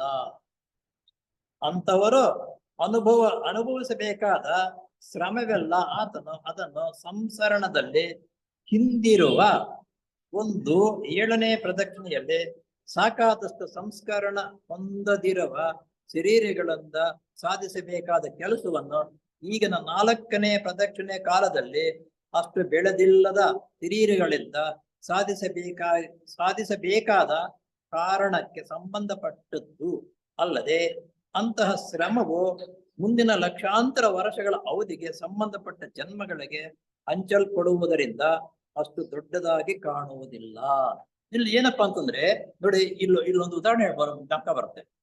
ಭಗವಾನ್ ಬುದ್ಧರು ನಮ್ಮ ಜೊತೆಯಲ್ಲೇ ಮಾನವರಾಗಿದ್ದು. ನಾವೆಲ್ಲ ಯಾವಾಗ ಮಾನವರಾದವೋ, ಮಾನವರು ಅಂತಂದ್ರೆ ಇಂಡಿಪೆಂಡೆಂಟ್ ಆತ್ಮ ಆದ್ವೋ, ನಮ್ಮ ಜೊತೆಯಲ್ಲಿ ಅವರಾಗಿ ಅವರು ಇಷ್ಟು ಬೇಗ ಅಷ್ಟು ಉನ್ನತ ಪದವಿಗೆ ಹೋಗ್ಬೇಕಾದ್ರೆ ಶ್ರಮ ಪಟ್ಟರು. ಆ ಶ್ರಮವನ್ನ ಪಟ್ಟು ಆಧ್ಯಾತ್ಮಿಕ ವಿಷಯಕ್ಕೆ ಸಂಬಂಧಪಟ್ಟಿರುತ್ತ ನಾವು ಈ ದಶಬಂಧಗಳು ಅಂತ ಹೇಳಿದ್ವಲ್ಲ, ಇವನ್ನ ಎಲ್ಲೂ ಬೇಗ ಅರಿಗಿಸಿಕೊಂಡು ಅದರಂತೆ ಜೀವನ ನಡೆಸ್ಕೊಂಡು ಬಂದಕ್ಕೆ ಬೇಗ ಮುಂದಕ್ಕೆ ಹೋದ್ರು.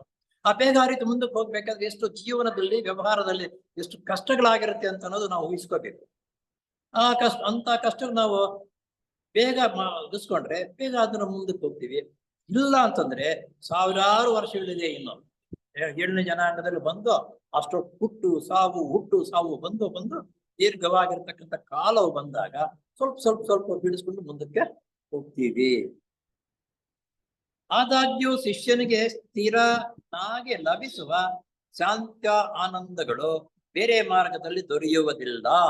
ಆದರೆ ಇಂತಹ ಶಾಂತಿ ಆನಂದ ಬೇರೆ ಯಾವ ಮಾರ್ಗದಲ್ಲಿ ಹೋದರೂ ಸಿಗುವುದಿಲ್ಲ. ಅಲ್ಲದೆ ಅಂತಹ ತಾತ್ಕಾಲಿಕ ಶ್ರಮಕ್ಕೆ ಹಿಂಜರಿಯುವುದಾದರೆ ಶಿಷ್ಯನು ತನ್ನ ಆತ್ಮ ಸ್ವರೂಪದಲ್ಲಿ ಒಂದಾಗದೆ ತನ್ನ ದೇಹ ಸ್ವಭಾವದಲ್ಲಿ ಒಂದಾದಂತೆ ಆಗುತ್ತದೆ. ಆದುದರಿಂದ ಈ ಪಥವು ದುಃಖದಿಂದ ಕೂಡಿದ್ದು ಎಂಬ ಭಾವನೆಯು ಕ್ರಾಂತಿವಾಗುವುದು. ಏಕೆಂದರೆ ಈ ಪಥಕ್ಕೆ ಸಂಬಂಧಪಟ್ಟ ಶ್ರಮವನ್ನು ಗಮನಿಸಿ ಇದರಿಂದ ಹಿಂಜರಿದರೆ ಇದಕ್ಕಿಂತ ಹೆಚ್ಚಾದ ದುಃಖವು ಮುಂದೆ ಕಾದಿರುತ್ತದೆ. ಅಲ್ಲದೆ ಪ್ರಗತಿಪರನಾದ ಈ ಅಗತ್ಯವಾದ ಕರ್ತವ್ಯಗಳನ್ನ ಕೈಗೊಂಡವನಿಗೆ ಕೆಟ್ಟದ್ದು ಎಂದೂ ಸಂಭವಿಸುವುದಿಲ್ಲ. ಆದುದರಿಂದ ಇದು ದುಃಖದವೂ ಅಲ್ಲ. ನೋಡಿ, ನಾವು ಆಧ್ಯಾತ್ಮಿಕ ಪ್ರಗತಿಯನ್ನು ಹೊಂದಬೇಕು, ಜೀವನವನ್ನು ನಡೆಸಬೇಕು ಅಂತ ನಿರ್ಧಾರ ಮಾಡಿ ಬಂದಾಗ ಹಿಂದಿನ ಕರ್ಮಗಳೆಲ್ಲ ಬೇಗ ಸವಿಯಬೇಕು ಅನ್ನುವ ಉದ್ದೇಶದಿಂದ ಅವರಿಗೆ ಅಂತ ಗಣ್ಯವಾಗಿರತಕ್ಕಂಥ ಅಂತ ಉತ್ತೀರ್ಣವಾಗಿರತಕ್ಕಂಥ ಶಿಷ್ಯರಬೇಕು. ಆದ್ದರಿಂದ ಇವನ್ನ ಶಿಷ್ಯತ್ವನ ಇವನ್ನ ಉಪಯೋಗ ಪಡ್ಕೊಂಡ್ರೆ ನಮ್ಮ ಮಾರ್ಗ ಅಥವಾ ನಮ್ಮ ಯೋಜನೆ ಇದೆಯಲ್ಲ ಅದಕ್ಕೆ ಇವರು ಸಹಾಯವಾಗ್ತಾರೆ ಅಂತ ಅನ್ನೋದು ಅವರಿಗೆ ಮನದಟ್ಟಾದಾಗ ನಿನ್ನ ಹಿಂದಿನ ಕರ್ಮಗಳೆಲ್ಲವೂ ಏಕಕಾಲದಲ್ಲಿ ಅಂತಂದ್ರೆ ಒಂದೊಂದು ಜನ್ಮದಲ್ಲಿ ಹೆಚ್ಚಾಗಿ ಕಷ್ಟಗಳು ಬರೋರು ನಮಗೆ ಅದು ಕರಗಬೇಕಾದ್ರೆ ಕಷ್ಟಗಳ ನಾವು ಕಷ್ಟಗಳನ್ನು ಅನುಭವಿಸೋದ್ರಿಂದ ಹಿಂದಿನ ಮಾಡಿದ ಕರ್ಮವು ಬೇಗ ಸವಿದು ಹೋಗಿ ಆ ಪರಮಾತ್ಮನ ಯೋಜನೆ ಇದೆಯಲ್ಲ ಯೋಜನೆಗೆ ನಾವು ಸಹಾಯ ಮಾಡೋದಕ್ಕೆ ಸಾಧ್ಯವಾಗುತ್ತೆ. ನಾನು ಒಳ್ಳೆ ಮನುಷ್ಯನಾಗದೆ ಹೋದ್ರೆ ಅಂತ ಒಳ್ಳೆ ಕೆಲಸ ಮಾಡೋದಕ್ಕೆ ಸಾಧ್ಯವಿಲ್ಲ. ಆದ್ದರಿಂದ ಇವರು ನಮ್ಮ ಯೋಜನೆಗೆ ಕೆಲಸಕ್ಕೆ ಬರ್ತಕ್ಕಂಥವ್ರು ಅಂತ ಮನವರಿಕೆ ಆದರೆ ನಿನಗೆ ಆ ಕಷ್ಟಗಳು ಕೊಡ್ತಾರೆ. ಇದರಿಂದ ನಮಗೇನಾದ್ರೂ ಇಂಥ ಕಷ್ಟಗಳು ಬಂದರೆ ನಮ್ಮ ಗುರುಗಳು ಅವ್ರ ಯೋಜನೆಗೆ ನಾವನ್ನ ಆಯ್ಕೆ ಮಾಡಿಕೊಂಡಿದ್ದಾರೆ. ಆದ್ದರಿಂದ ಇಂತಹ ಕಷ್ಟಗಳು ಬರ್ತಾ ಇದ್ರೆ ಸಂತೋಷದಿಂದ ಆ ಕಷ್ಟಗಳನ್ನು ಅನುಭವಿಸ್ತಕ್ಕಂಥ ಸಾಮರ್ಥ್ಯವು ಬೆಳೆಸ್ಕೋಬೇಕು. ನೀವು ಸ್ವಲ್ಪ ಪ್ರಯತ್ನ ಪಟ್ರೆ ಅದಕ್ಕಷ್ಟೇ ಆ ಕಷ್ಟ ಸಹಿಸಿಕೊಡ್ತಕ್ಕಂಥ ಸಾಮರ್ಥ್ಯ ಬಂದೇ ಬರುತ್ತದೆ. ಮೇಲ್ಕಂಡ ಶಾಂತ್ಯಾನಂದಗಳು ಆತನ ಅಂತರಂಗ ಜೀವಿತಕ್ಕೆ ಸಂಬಂಧಪಟ್ಟವುಗಳು. ಈ ಶಾಂತಿ ಆನಂದ ನಮ್ಮ ಅಂತರಂಗ ಜೀವಿತ ಅಂತಿದೆಯಲ್ಲ, ಈ ಟೈಟಲ್ ಅದೇ, ಈ ಅಂತರಂಗ ಜೀವಿತಕ್ಕೆ ಸಂಬಂಧಪಟ್ಟಿದೆ. ಬಹಿರಂಗಕ್ಕೆ ಅನ್ನೋದು ನೀನು ಕಷ್ಟ ಸುಖ ಎರಡೂನು ಬೇರೆಯವ್ರಿಗೆ ಅರ್ಥವಾಗಲ್ಲ. ನಿನ್ನ ಅಂತರಂಗ ಜೀವನ ಇದೆಯಲ್ಲ ಅದಕ್ಕೆ ಅರ್ಥವಾಗುತ್ತೆ. ನೀನ್ ತಪ್ಪು ಕೆಲಸ ಮಾಡಿದ್ರೆ ಅಂತ ತಪ್ಪು ಕೆಲಸ ಮಾಡಿದ್ದೀನಿ ಅಂತ ಅರಿವಾಗುತ್ತೆ. ಸುಖವಾಗಿದ್ದರೆ ಸುಖವಾಗಿ ಇದ್ದೀನಿ ಅಂತ ಅನ್ನೋದು ಅರಿವಾಗುತ್ತೆ. ಶಿಷ್ಯನ ಹೊರಗಿನ ಜೀವಿತವು ಎಂಬ ಯೋಗಿಯು ವರ್ಣಿಸಿರುವಂತೆ ಯೋಚನೀಯವಾಗಿರುತ್ತದೆ. ಕೆಲವು ಸಂದರ್ಭಗಳಲ್ಲಿ ಇಂತಹ ದೌರ್ಭಾಗ್ಯಶಾಲಿಗಳಿಗೆ ಪ್ರಪಂಚವು ಕೊಡಬಹುದಾದ ಸುಖ ಸಂತೋಷಗಳು ಎಂದರೆ ಅಂತಹವರ ಬಂಧಗಳು ಸ್ನೇಹಿತರು ಅವರನ್ನು ಕೈ ಬಿಡುವುದಲ್ಲದೆ ಅವರ ಸದುದ್ದೇಶಗಳ ತಪ್ಪು ಅರ್ಥ ಕಲ್ಪಿಸಿ ಅವರನ್ನು ಹೀನಾಯವಾಗಿ ಕಾಣುತ್ತಾರೆ. ಇಲ್ಲಿ ಸಮಾಜದಲ್ಲಿ ಏನಾಗುತ್ತಂದ್ರೆ ಸೊಸೈಟಿದು ಅಷ್ಟೇ ದೈವ ನಿರ್ಣಯದ ಬಗ್ಗೆ ಅಥವಾ ಯೋಜನೆ ಅಂತ ಇದೆಯಲ್ಲ ಅವ್ನು ಚೆನ್ನಾಗಿ ಅರ್ತಿರತಕ್ಕಂಥವ್ರು ಅದ್ರ ಕಡೆನೇ ಗಮನವಿರುತ್ತೆ. ನಿನ್ನ ಕುಂದುಕೊರತೆಗಳು ಏನಾದ್ರೂ ತಪ್ಪುಗಳು ಮಾಡ್ತಾ ಇದ್ದರೆ ಇದು ಸರಿಯಲ್ಲ, ತಪ್ಪು ಮಾಡ್ತಾ ಇರೋದು ಅಂತಕ್ಕಂಥದ್ದು ನಿಷ್ಠೂರ ಬಂದರೂ ಚಿಂತೆ ಇಲ್ಲ, ಅವ್ರನ್ನ ಸರಿಪಡಿಸ್ಬೇಕನ್ನೋ ಉದ್ದೇಶದಿಂದ ತಿದ್ದೋದಕ್ಕೆ ಹೋಗ್ತಾನೆ. ಸಮಾಜ ಹಿಂಗಿದೆ, ಹೀಗಿದೆ, ಆಧ್ಯಾತ್ಮ ಜೀವನ ಈ ರೀತಿ ನಡೆಸ್ಬೇಕು. ಈಗ ನಮ್ಮ ಸೊಸೈಟಿದು ಒಂದು ನಿಯಮ ಇದೆ, ಒಂದು ಪದ್ಧತಿ ಈ ರೀತಿ ಹೋಗ್ಬೇಕಂತ. ಆ ನಿಯಮಕ್ಕೆ ಆ ಪದ್ಧತಿಗೆ ವಿರೋಧವಾಗಿ ನಡೀತಾ ಇದ್ರೆ ಅವನೇನ್ ಮಾಡ್ತಾನಪ್ಪ ಅಂತಂದ್ರೆ ಇದನ್ನ ಮಾಡ್ತಾ ಇರೋದು ಸರಿಯಲ್ಲ, ಇದು ಹೀಗಲ್ಲ ಅಂತ ಹೇಳಿದಾಗ ಏನಾಗುತ್ತಂದ್ರೆ ಅವ್ರು ಪವರ್ಫುಲ್ ಅಂತಂದ್ರೆ ಯಾವ್ದ್ರಲ್ಲಿ ಸಮಾಜದ ಜೀವನ ನಡೆಸೋದ್ರಲ್ಲಿ ಪವರ್ಫುಲ್ ಆಗಿರ್ತಕ್ಕಂಥವರು ಸೊಸೈಟಿ ವಿಷಯಗಳು ನೆಗ್ಲಿಜೆನ್ಸ್ ಆಗಿ ಅವರ ರೂಟ್ಗೆ ತಕೊಂಡು ಬರ್ತಾ ಇರ್ತಾರೆ. ತಿಳುವಳಿಕೆ ಇರ್ತಕ್ಕಂಥವ್ರ ನೀವ್ ಮಾಡ್ತಾ ಇರೋದು ಸರಿಯಲ್ಲ, ಇದು ಹೀಗಲ್ಲ, ಹೀಗ್ ಮಾಡ್ಬೇಕು ಅಂತ ಹೇಳಿದರೆ ಏನಾಗುತ್ತೆ ಅಂತಂದ್ರೆ ಇವನೇನೋ ಅವರ ಸ್ವಾಮಿಗಳು ಎಷ್ಟೋ ದಿವಸಗಳಿಂದ ಕೆಲಸ ಮಾಡ್ತಾ ಬರ್ತಾ ಇದ್ದಾರೆ, ಚೆನ್ನಾಗಿ ನಡೆಸ್ತಾ ಇದ್ದಾರೆ, ಹಾಗಿದೆ ಇದನ್ನ ಇಲ್ಲದ ಸಲ್ಲದ ಹೇಳ್ತಾ ಇದ್ದಾರೆ, ಎಲ್ಲರಿಗೂ ಅವನು ವಿರೋಧವಾಗ್ತಾನೆ. ಅವನು ತದ್ವಿರುದ್ಧವಾಗಿ ಮಾತಾಡ್ತಿದ್ದಾನೆ ಅಂತ ವಿರೋಧವಾಗ್ತಾರೆ. ಸೊಸೈಟಿ ಮೆಂಬರ್ಗಳೇ ಅಲ್ಲ, ನಮ್ಮ ನೆಂಟರಿಷ್ಟರು ಸಮೇತ ಆತನಿಗೆ ವಿರೋಧಿ ಆಗ್ತಾನೆ. ಮತ್ತೆ ಕೆಲವು ಸಂದರ್ಭಗಳಲ್ಲಿ ಅಂತವರಿಗೆ ಅನೇಕ ವಿಧವಾದ ರೋಗಗಳು ಕಾಡಿಸುತ್ತವೆ. ಇನ್ನೂ ಮುಂದಕ್ಕೆ ಹೋದಾಗ ಅವನಿಗೆ ರೋಗಗಳು ಸಮೇತ ಬರುತ್ತೆ. ನಮ್ಮ ಲೀಲಮ್ಮನಿಗೆ ಅರ್ಥವಾಗ್ತಾ ಇದೆ. ನಾನು ನಿಷ್ಠಾವಂತನಾಗಿ ಸೇವೆ ಕೆಲಸ ಮಾಡ್ತಾ ಇದ್ದೇನೆ, ಆದ್ರೂ ಈ ರೀತಿ ಆಗ್ತಾ ಇದೆಯಲ್ಲಪ್ಪ ಅಂತ ಯೋಚನೆ ಮಾಡ್ತದೆ. ಅದು ಈ ಪಾಯಿಂಟ್ ಬಂತಲ್ಲ, ಇದಕ್ಕಾಗಿಯೇ ಕೆಲವು ರೋಗಗಳು, ಕೆಲವು ನಿಷ್ಠೂರುಗಳು ಬರತಕ್ಕಂಥದ್ದು. ಚಿಂತೆ ಇಲ್ಲ, ಬಂದ್ರು ನಾನು ಯಾವುದಕ್ಕೆ ಒಳ್ಳೇದಕ್ಕೆ ಮಾಡ್ತಾ ಇದ್ದೀನಿ ಅಂತಕ್ಕಂಥ ದೃಢವಾದ ಸಂಕಲ್ಪ ನಾವು ಮಾಡ್ಕೊಂಡಾಗ ಅವ್ರಿಗೆ ಕಿರೇ ಮಾಡಲ್ಲ. ಬೇರೆಯವರು ಅಂದ್ರೂ ನಾವು ಅದ ಕಡೆ ಇವರು ಹಿಂಗ ಅಂತ ಇದಾರೆ ಅಂತ ಅದ ಕಡೆ ಕಿವಿನೂ ಕೊಡಲ್ಲ. ಅದು ಲಕ್ಷಣ. ಇದೇ ವಿಷಯವಾಗಿ ಬ್ಲಾವಟ್ಸ್ಕಿ ಅಮ್ಮನವರು ಪ್ರಪಂಚಕ್ಕೆ ಅದುವರೆಗೆ ಗೊತ್ತಿಲ್ಲದೆ ರಹಸ್ಯವಾಗಿ ಇಟ್ಟಿದ್ದ ಸಂದೇಶವನ್ನು ಸಾರತಕ್ಕ ಬೋಧಕನೊಬ್ಬನು ಅಜ್ಞಾನವಶಾತ್ ದ್ವೇಷ, ಹೊಟ್ಟೆ ಕಿಚ್ಚು ಕಾಣುವ ಮಾನವ ರೂಪದ ನಾಯಿಗಳ ಉಪಟಳಕ್ಕೆ ತಾನೇ ಇವ್ರು ಹೇಳ್ತಾರೆ. ಯಾವ ರೀತಿ ಹೇಳ್ತಾ ಇದ್ದಾರೆ ಅಂತ ನೋಡಿ, ಇನ್ನೊಂದು ಹೇಳ್ತೀನಿ. ಪ್ರಪಂಚಕ್ಕೆ ಅದವರೆಗೆ ಗೊತ್ತಿಲ್ಲದೆ ರಹಸ್ಯವಾಗಿಟ್ಟಿದ್ದ ಸಂದೇಶವನ್ನು ಸಾರತಕ್ಕ ಬೋಧಕನೊಬ್ಬನು ಅಜ್ಞಾನವಶಾತ್ ದ್ವೇಷ, ಹೊಟ್ಟೆ ಕಿಚ್ಚು ಕಾರುವ ಮಾನವ ರೂಪದ ನಾಯಿಗಳು ಉಪಟಳಕ್ಕೆ, ಅಂದರೆ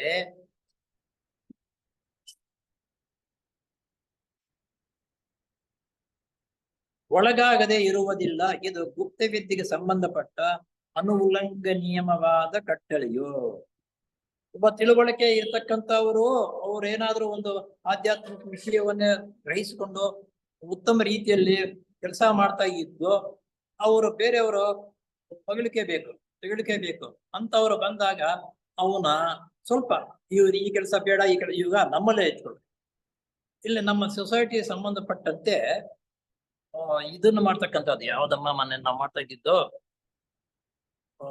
ವ್ಯಕ್ತಿಗಳಿಗೆ ಸ್ಟೇಜ್ ಮೇಲೆ ಕೂತ್ಕೊಂಡು ಹೂರಣ ಹಾಕಿ ಇವೆಲ್ಲ ಮಾಡ್ತೀವಲ್ಲ, ಸನ್ಮಾನ ಮಾಡ್ತಕ್ಕಂಥದ್ದು ತಪ್ಪು. ನೀವು ಮಾಡ್ತಾ ಇರೋದು ತಪ್ಪು, ಸನ್ಮಾನ ಮಾಡಬಾರ್ದು ಅಂತ ಹೇಳಿದಾಗ ಅವ್ರು ಬೇರೆ ಸಂದರ್ಭದಲ್ಲಿ ಸೇರಿರ್ತಕ್ಕಂಥವ್ರು ಇವನೊಬ್ಬ ಹುಚ್ಚ, ಇವನೊಬ್ಬ ನೋಡೋ ಇಷ್ಟೊಂದು ಉತ್ತಮವಾಗಿರ್ತಕ್ಕಂಥ ಸನ್ಮಾನ ಮಾಡ್ತಾ ಇದ್ರೆ ಇದು ಸರಿಯಲ್ಲ, ಇದು ಮಾಡಬಾರ್ದು ಅಂತ ಯಾವ ರೀತಿ ಬರ್ತಾರಂತಂದ್ರೆ, ಈ ಒಂದು ಹುಚ್ಚು ನಾಯಿಗಳು ಒಂದರಲ್ಲಿ ಒಂದು ಸೇರ್ಕೊಂಡು ಬಗ ಬಗ ಬಗ ಬಗ ಅಂತ ಅವ್ರ ಮೇಲೆ ಬೀಳುತ್ತೆ ನೋಡ, ಆ ರೀತಿ ಅವನು ನಿಜವಾಗಿರತಕ್ಕಂಥ ಹೇಳಿದರೆ ಹುಚ್ಚು ನಾಯಿಗಳ ತರಹ ಅವನ ಮೇಲೆ ರೇಗಾಡುತ್ತವೆ. ರೇಗಾಡ್ತಕ್ಕಂಥ ಜನರು ಇರ್ತಾರೆ. ಬ್ಲಾವಟ್ಸ್ಕಿ ಅಮ್ಮನವರು ಹೇಳ್ತಕ್ಕಂಥ ವಿಷಯ.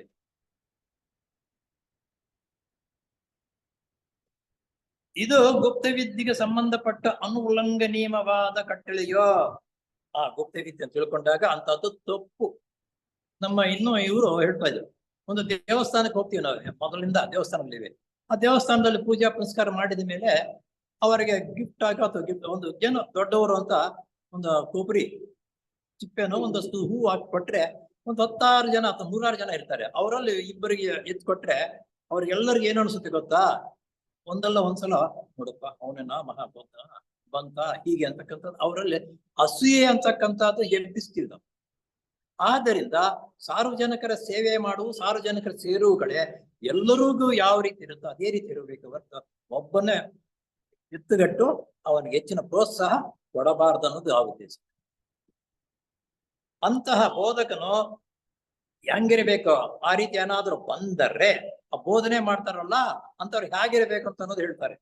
ಅಂತಹ ಬೋಧಕನು ಸಿಂಹದ ಹೃದಯವನ್ನು ಹೊಂದಿಲ್ಲದಿದ್ದರೆ ಅಂತಹ ನಿರಾಧಾರವಾದ ಅಪಾಯವನ್ನು ಸಹಿಸಲಾರನು. ಮಾಡ್ತಾ ಇರೋದು ತಪ್ಪು, ಅಯ್ಯೋ ಅವ್ರು ಏನ್ ಅನ್ಕೊಳ್ತಾರೆ ಏನೋ ಅಂತಕ್ಕಂಥದ್ದನ್ನ ಇನ್ನ ಇರಬಾರ್ದು. ನೀನ್ ಮಾಡ್ತಾ ಇರೋದು ತಪ್ಪು. ಸಿಂಹ ಎಷ್ಟು ಗರ್ಜನೆ ಮಾಡ್ತಾ ಹೆಂಗಿದ್ರು ಸಿಂಹದ ಗರ್ಜನೆ ಕೆರೆ ಮಾಡಲ್ಲ ಬೇರೆ ಅದಕ್ಕೆ. ಹಾಗೆ ಸಿಂಹ ಗರ್ಜನೆಯಂತೆ ಆ ಕೆಲಸವನ್ನ ತಡೆಗಟ್ಟಬೇಕು. ಸಿಂಹ ತಪ್ಪು ಕೆಲಸ ಮಾಡ್ತಾ ಇರುವಾಗ ಸಿಂಹ ಗರ್ಜನೆ ಯಾವ ರೀತಿ ಮಾಡುತ್ತೋ ಆ ರೀತಿ ಉತ್ಸಾಹ, ಶ್ರದ್ಧೆ ಮತ್ತು ಪ್ರೋತ್ಸಾಹದಿಂದ, ಧೈರ್ಯದಿಂದ ಅದನ್ನು ತಡೆಗಟ್ಟಬೇಕು.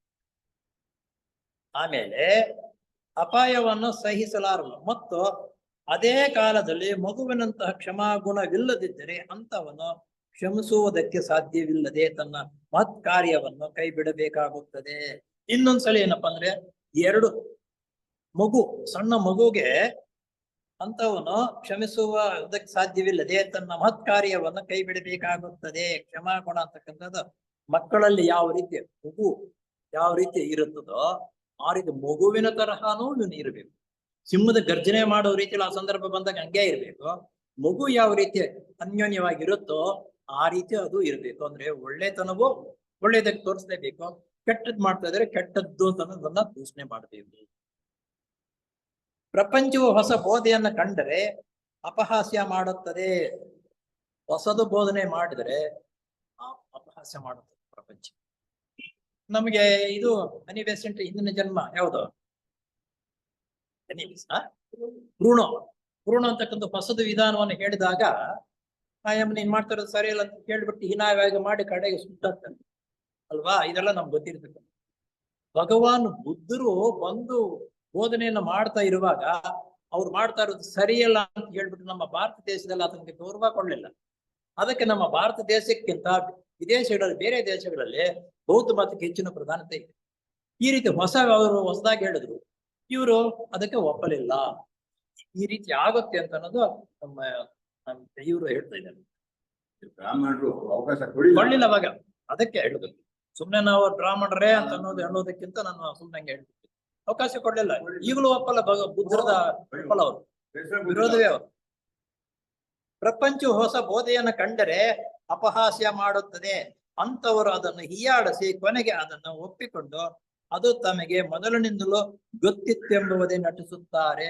ಇನ್ನೊಂದೇನಪ್ಪಾ ಅಂತಂದ್ರೆ, ಆ ತಿಳುವಳಿಕೆ ಇರತಕ್ಕಂಥವರು ಅದನ್ನು ಏನೇ ಮಾಡಿ ಇಲ್ಲ ಈ ರೀತಿ ಇದೆ, ಇದು ಹೀಗೆ ಇದೆ, ಅದನ್ನ ವಿವರವಾಗಿ ಕೂತ್ಕೊಂಡು ಅವರ ಮನಸ್ಸಿಗೆ ತಕ್ಕಂತೆ ಅದರಲ್ಲಿ ಬರ್ತಕ್ಕಂಥ ಲೋಪದೋಷಗಳೇನು, ತಪ್ಪೇನು, ಇದನ್ನು ಹೀಗೆ ಇದೆ ಹೀಗೆ ಅದನ್ನ ಹೇಳಿದರೆ ಇದೇನು ಕಡೆಗೆ ಏನಂತಾರೆ ಗೊತ್ತಾರೋ, ಅದು ನನ್ಗೆ ಮೊದಲೇ ಗೊತ್ತಿತ್ತು, ನೀನೇನು ಇವಾಗ ಹೊಸದಾಗಿ ಹೇಳೋದು ಅಂತ ಜಾರ್ಕೊಳ್ತಾರೆ.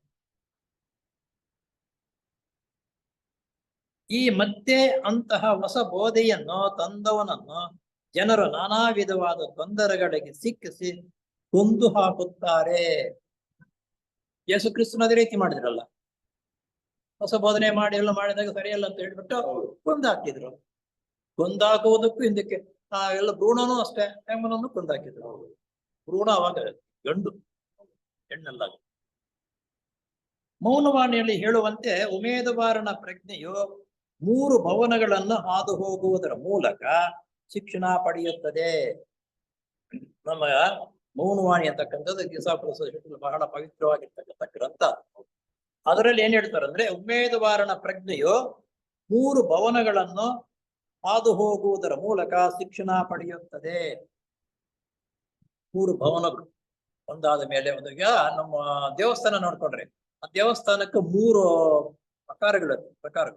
ಮೊದಲನೇ ಬರತಕ್ಕಂಥ ಪ್ರಕಾರ ಒಂದು, ಒಳಗಡೆ ಬಂದ ಸ್ವಲ್ಪ ವಿಶಾಲವಾಗಿರ್ತಕ್ಕಂಥ ಜಾಗ, ನಂತರ ಕೂತ್ಕೊಳ್ಳೋದಕ್ಕೆ ಒಂದು ಸ್ಥಳ, ನಂತರ ಗರ್ಭಗುಡಿ. ಈ ರೀತಿ ಭವನಗಳು ಇರೋದು ಆ ಮೌನವಾಣಿ ಹೇಳ್ತಾ ಇರುವಾಗ ಅದನ್ನು ಉದಾಹರಣೆಗಳನ್ನು ಕೊಡ್ತಾರೆ, ಅದು ಗೊತ್ತಾಗುತ್ತೆ. ಶಿಕ್ಷಣ ಪಡೆಯುತ್ತದೆ. ಮೊದಲನೆಯದು ಅಜ್ಞಾನ ಭವನ. ಮೊದಲನೆಯದು ಅಜ್ಞಾನ ಭವನ ಎಂದರೆ ಈ ಸ್ಥೂಲ ಲೋಕ, ಇದರಲ್ಲಿ ಹೊರಮೈಯಿಗೆ ಸಂಬಂಧಪಟ್ಟ ಹೊಟ್ಟಿನಂತಹ ತಿಳುವಳಿಕೆಯನ್ನು ಮಾತ್ರ ಪಡೆಯಲು ಸಾಧ್ಯ.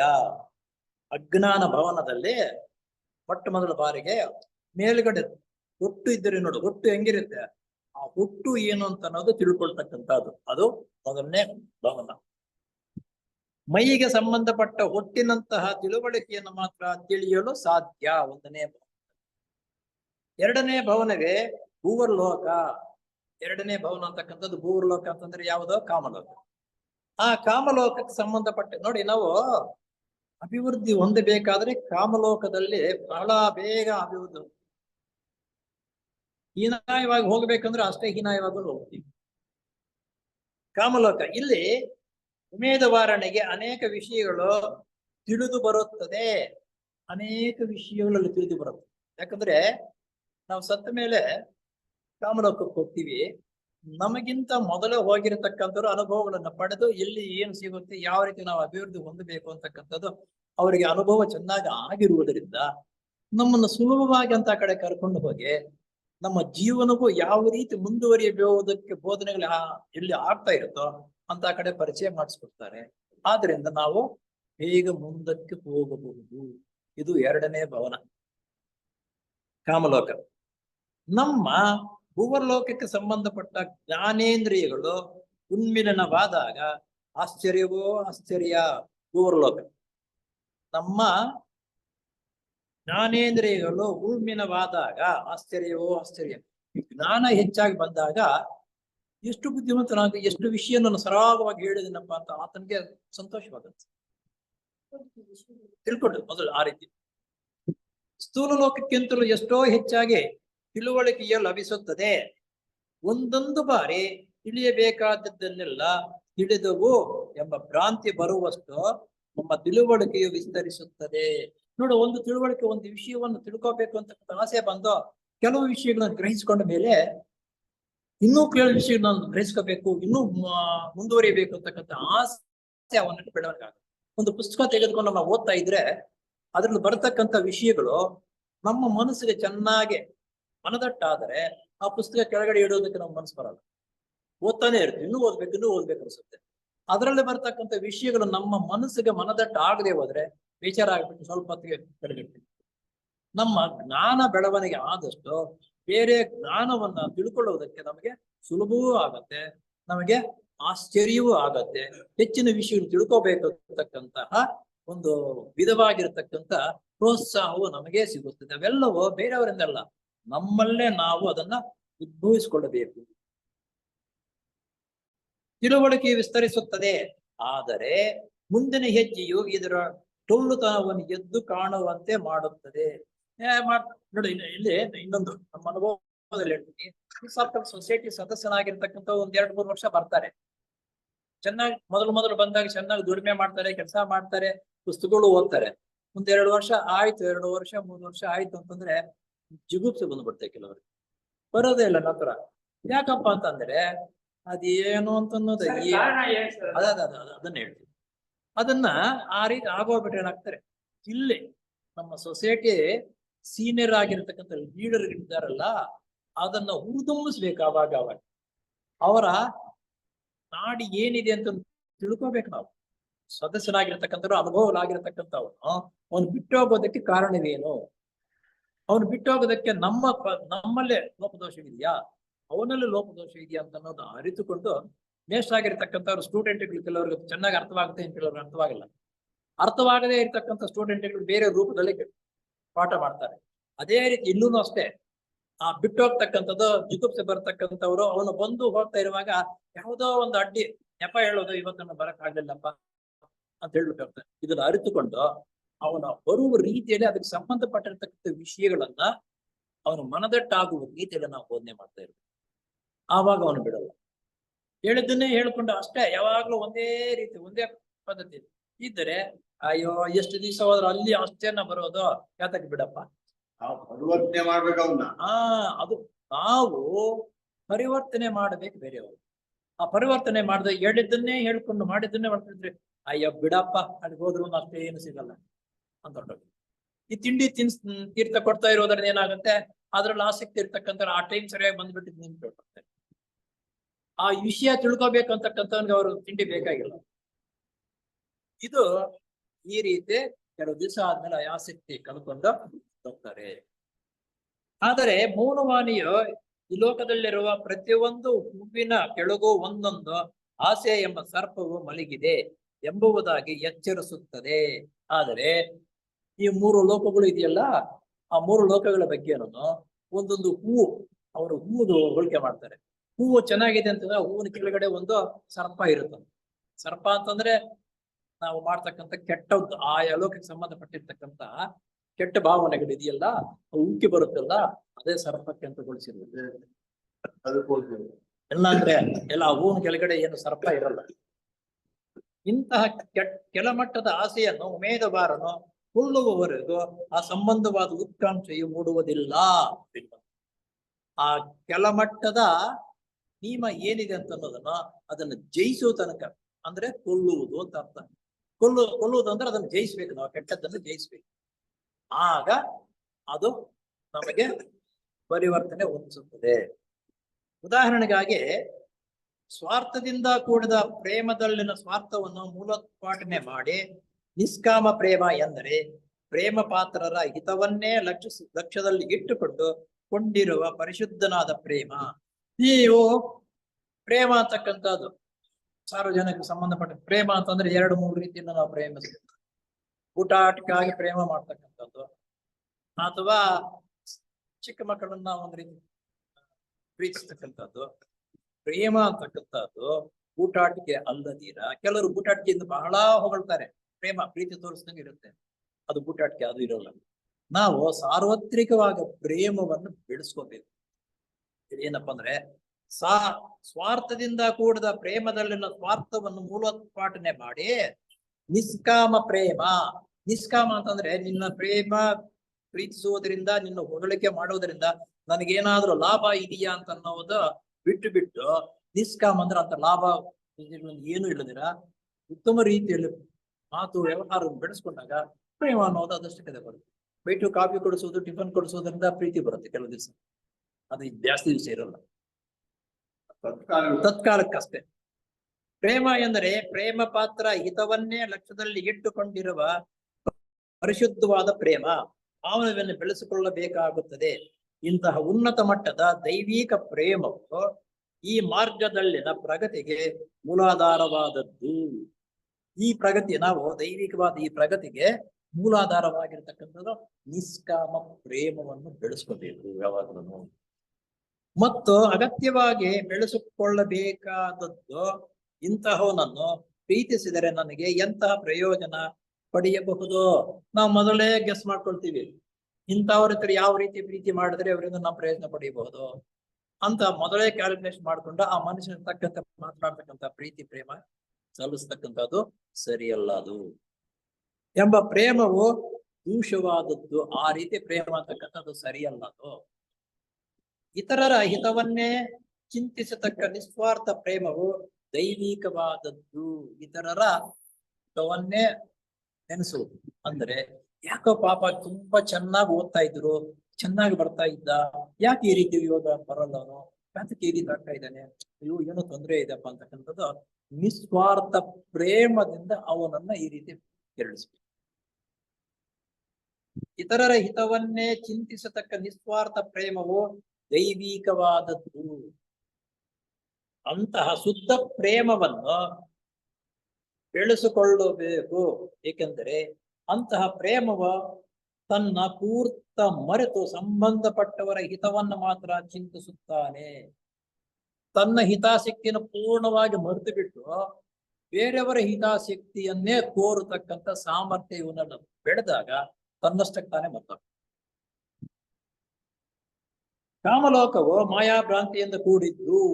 ಅವಾಗಲೇ ಹೇಳಿದ್ರು, ಕಾಮಲೋಕ ಅಂತಕ್ಕಂಥದ್ದು ಮಾಯಾಭ್ರಾಂತಿಯಿಂದ ಕೂಡಿರ್ತಕ್ಕಂಥದ್ದು. ಮಾಯೆ ಬಹಳ ಜನರನ್ನ ಮಾಯಗೊಳಿಸುತ್ತದೆ, ನಂಬಿಸಿಬಿಡ್ತಕ್ಕಂಥದ್ದು ಇದೆಯಂತೇಳಿ ಎಂಬುದಾಗಿ ಪ್ರತೀತಿ ಇದೆ. ಆದಾಗ್ಯೂ ಅದು ಸ್ಥೂಲ ಲೋಕಕ್ಕಿಂತಲೂ ಒಂದು ಹೆಜ್ಜೆ ಸತ್ಯಕ್ಕೆ ಹತ್ತಿರವಾಗಿದೆ.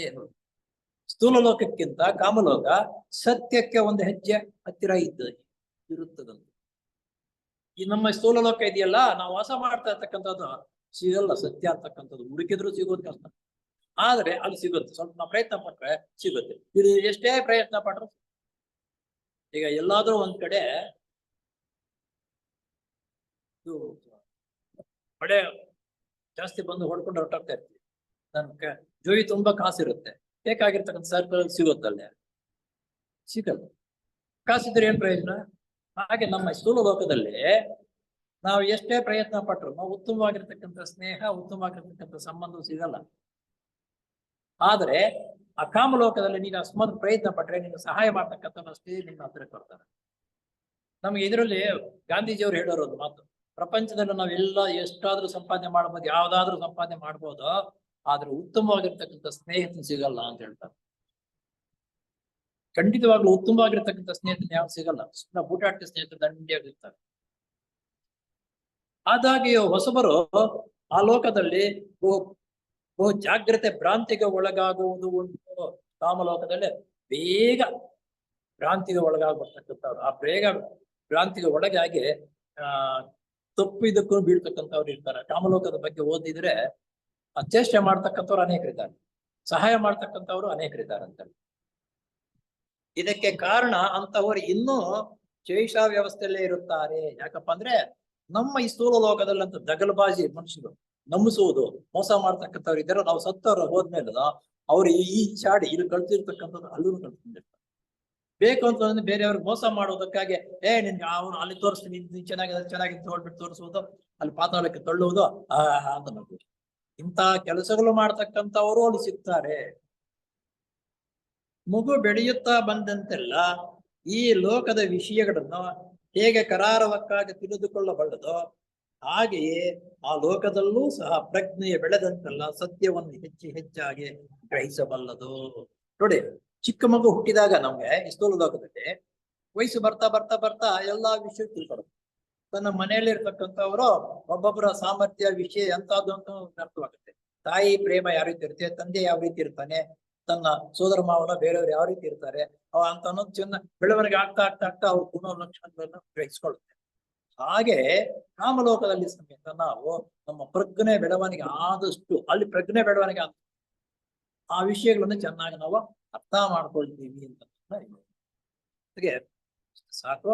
ಎರಡು ಭವನಗಳು, ಒಂದನೇ ಭವನ, ಎರಡನೇ ಭವನ, ಇನ್ನು ಮೂರನೇ ಭವನ ಮುಂದಿನ ತರಗತಿ ತಿಳ್ಕೊಳ್ಳೋಣ ಇಷ್ಟ ಹೇಳ್ತಾ ನೀವು ಒಂದ್ಸಲ ಓಂಕಾರ ಮಾಡಿ ಮುಕ್ತಾಯ ಪಡಿಸೋಣ. ಓ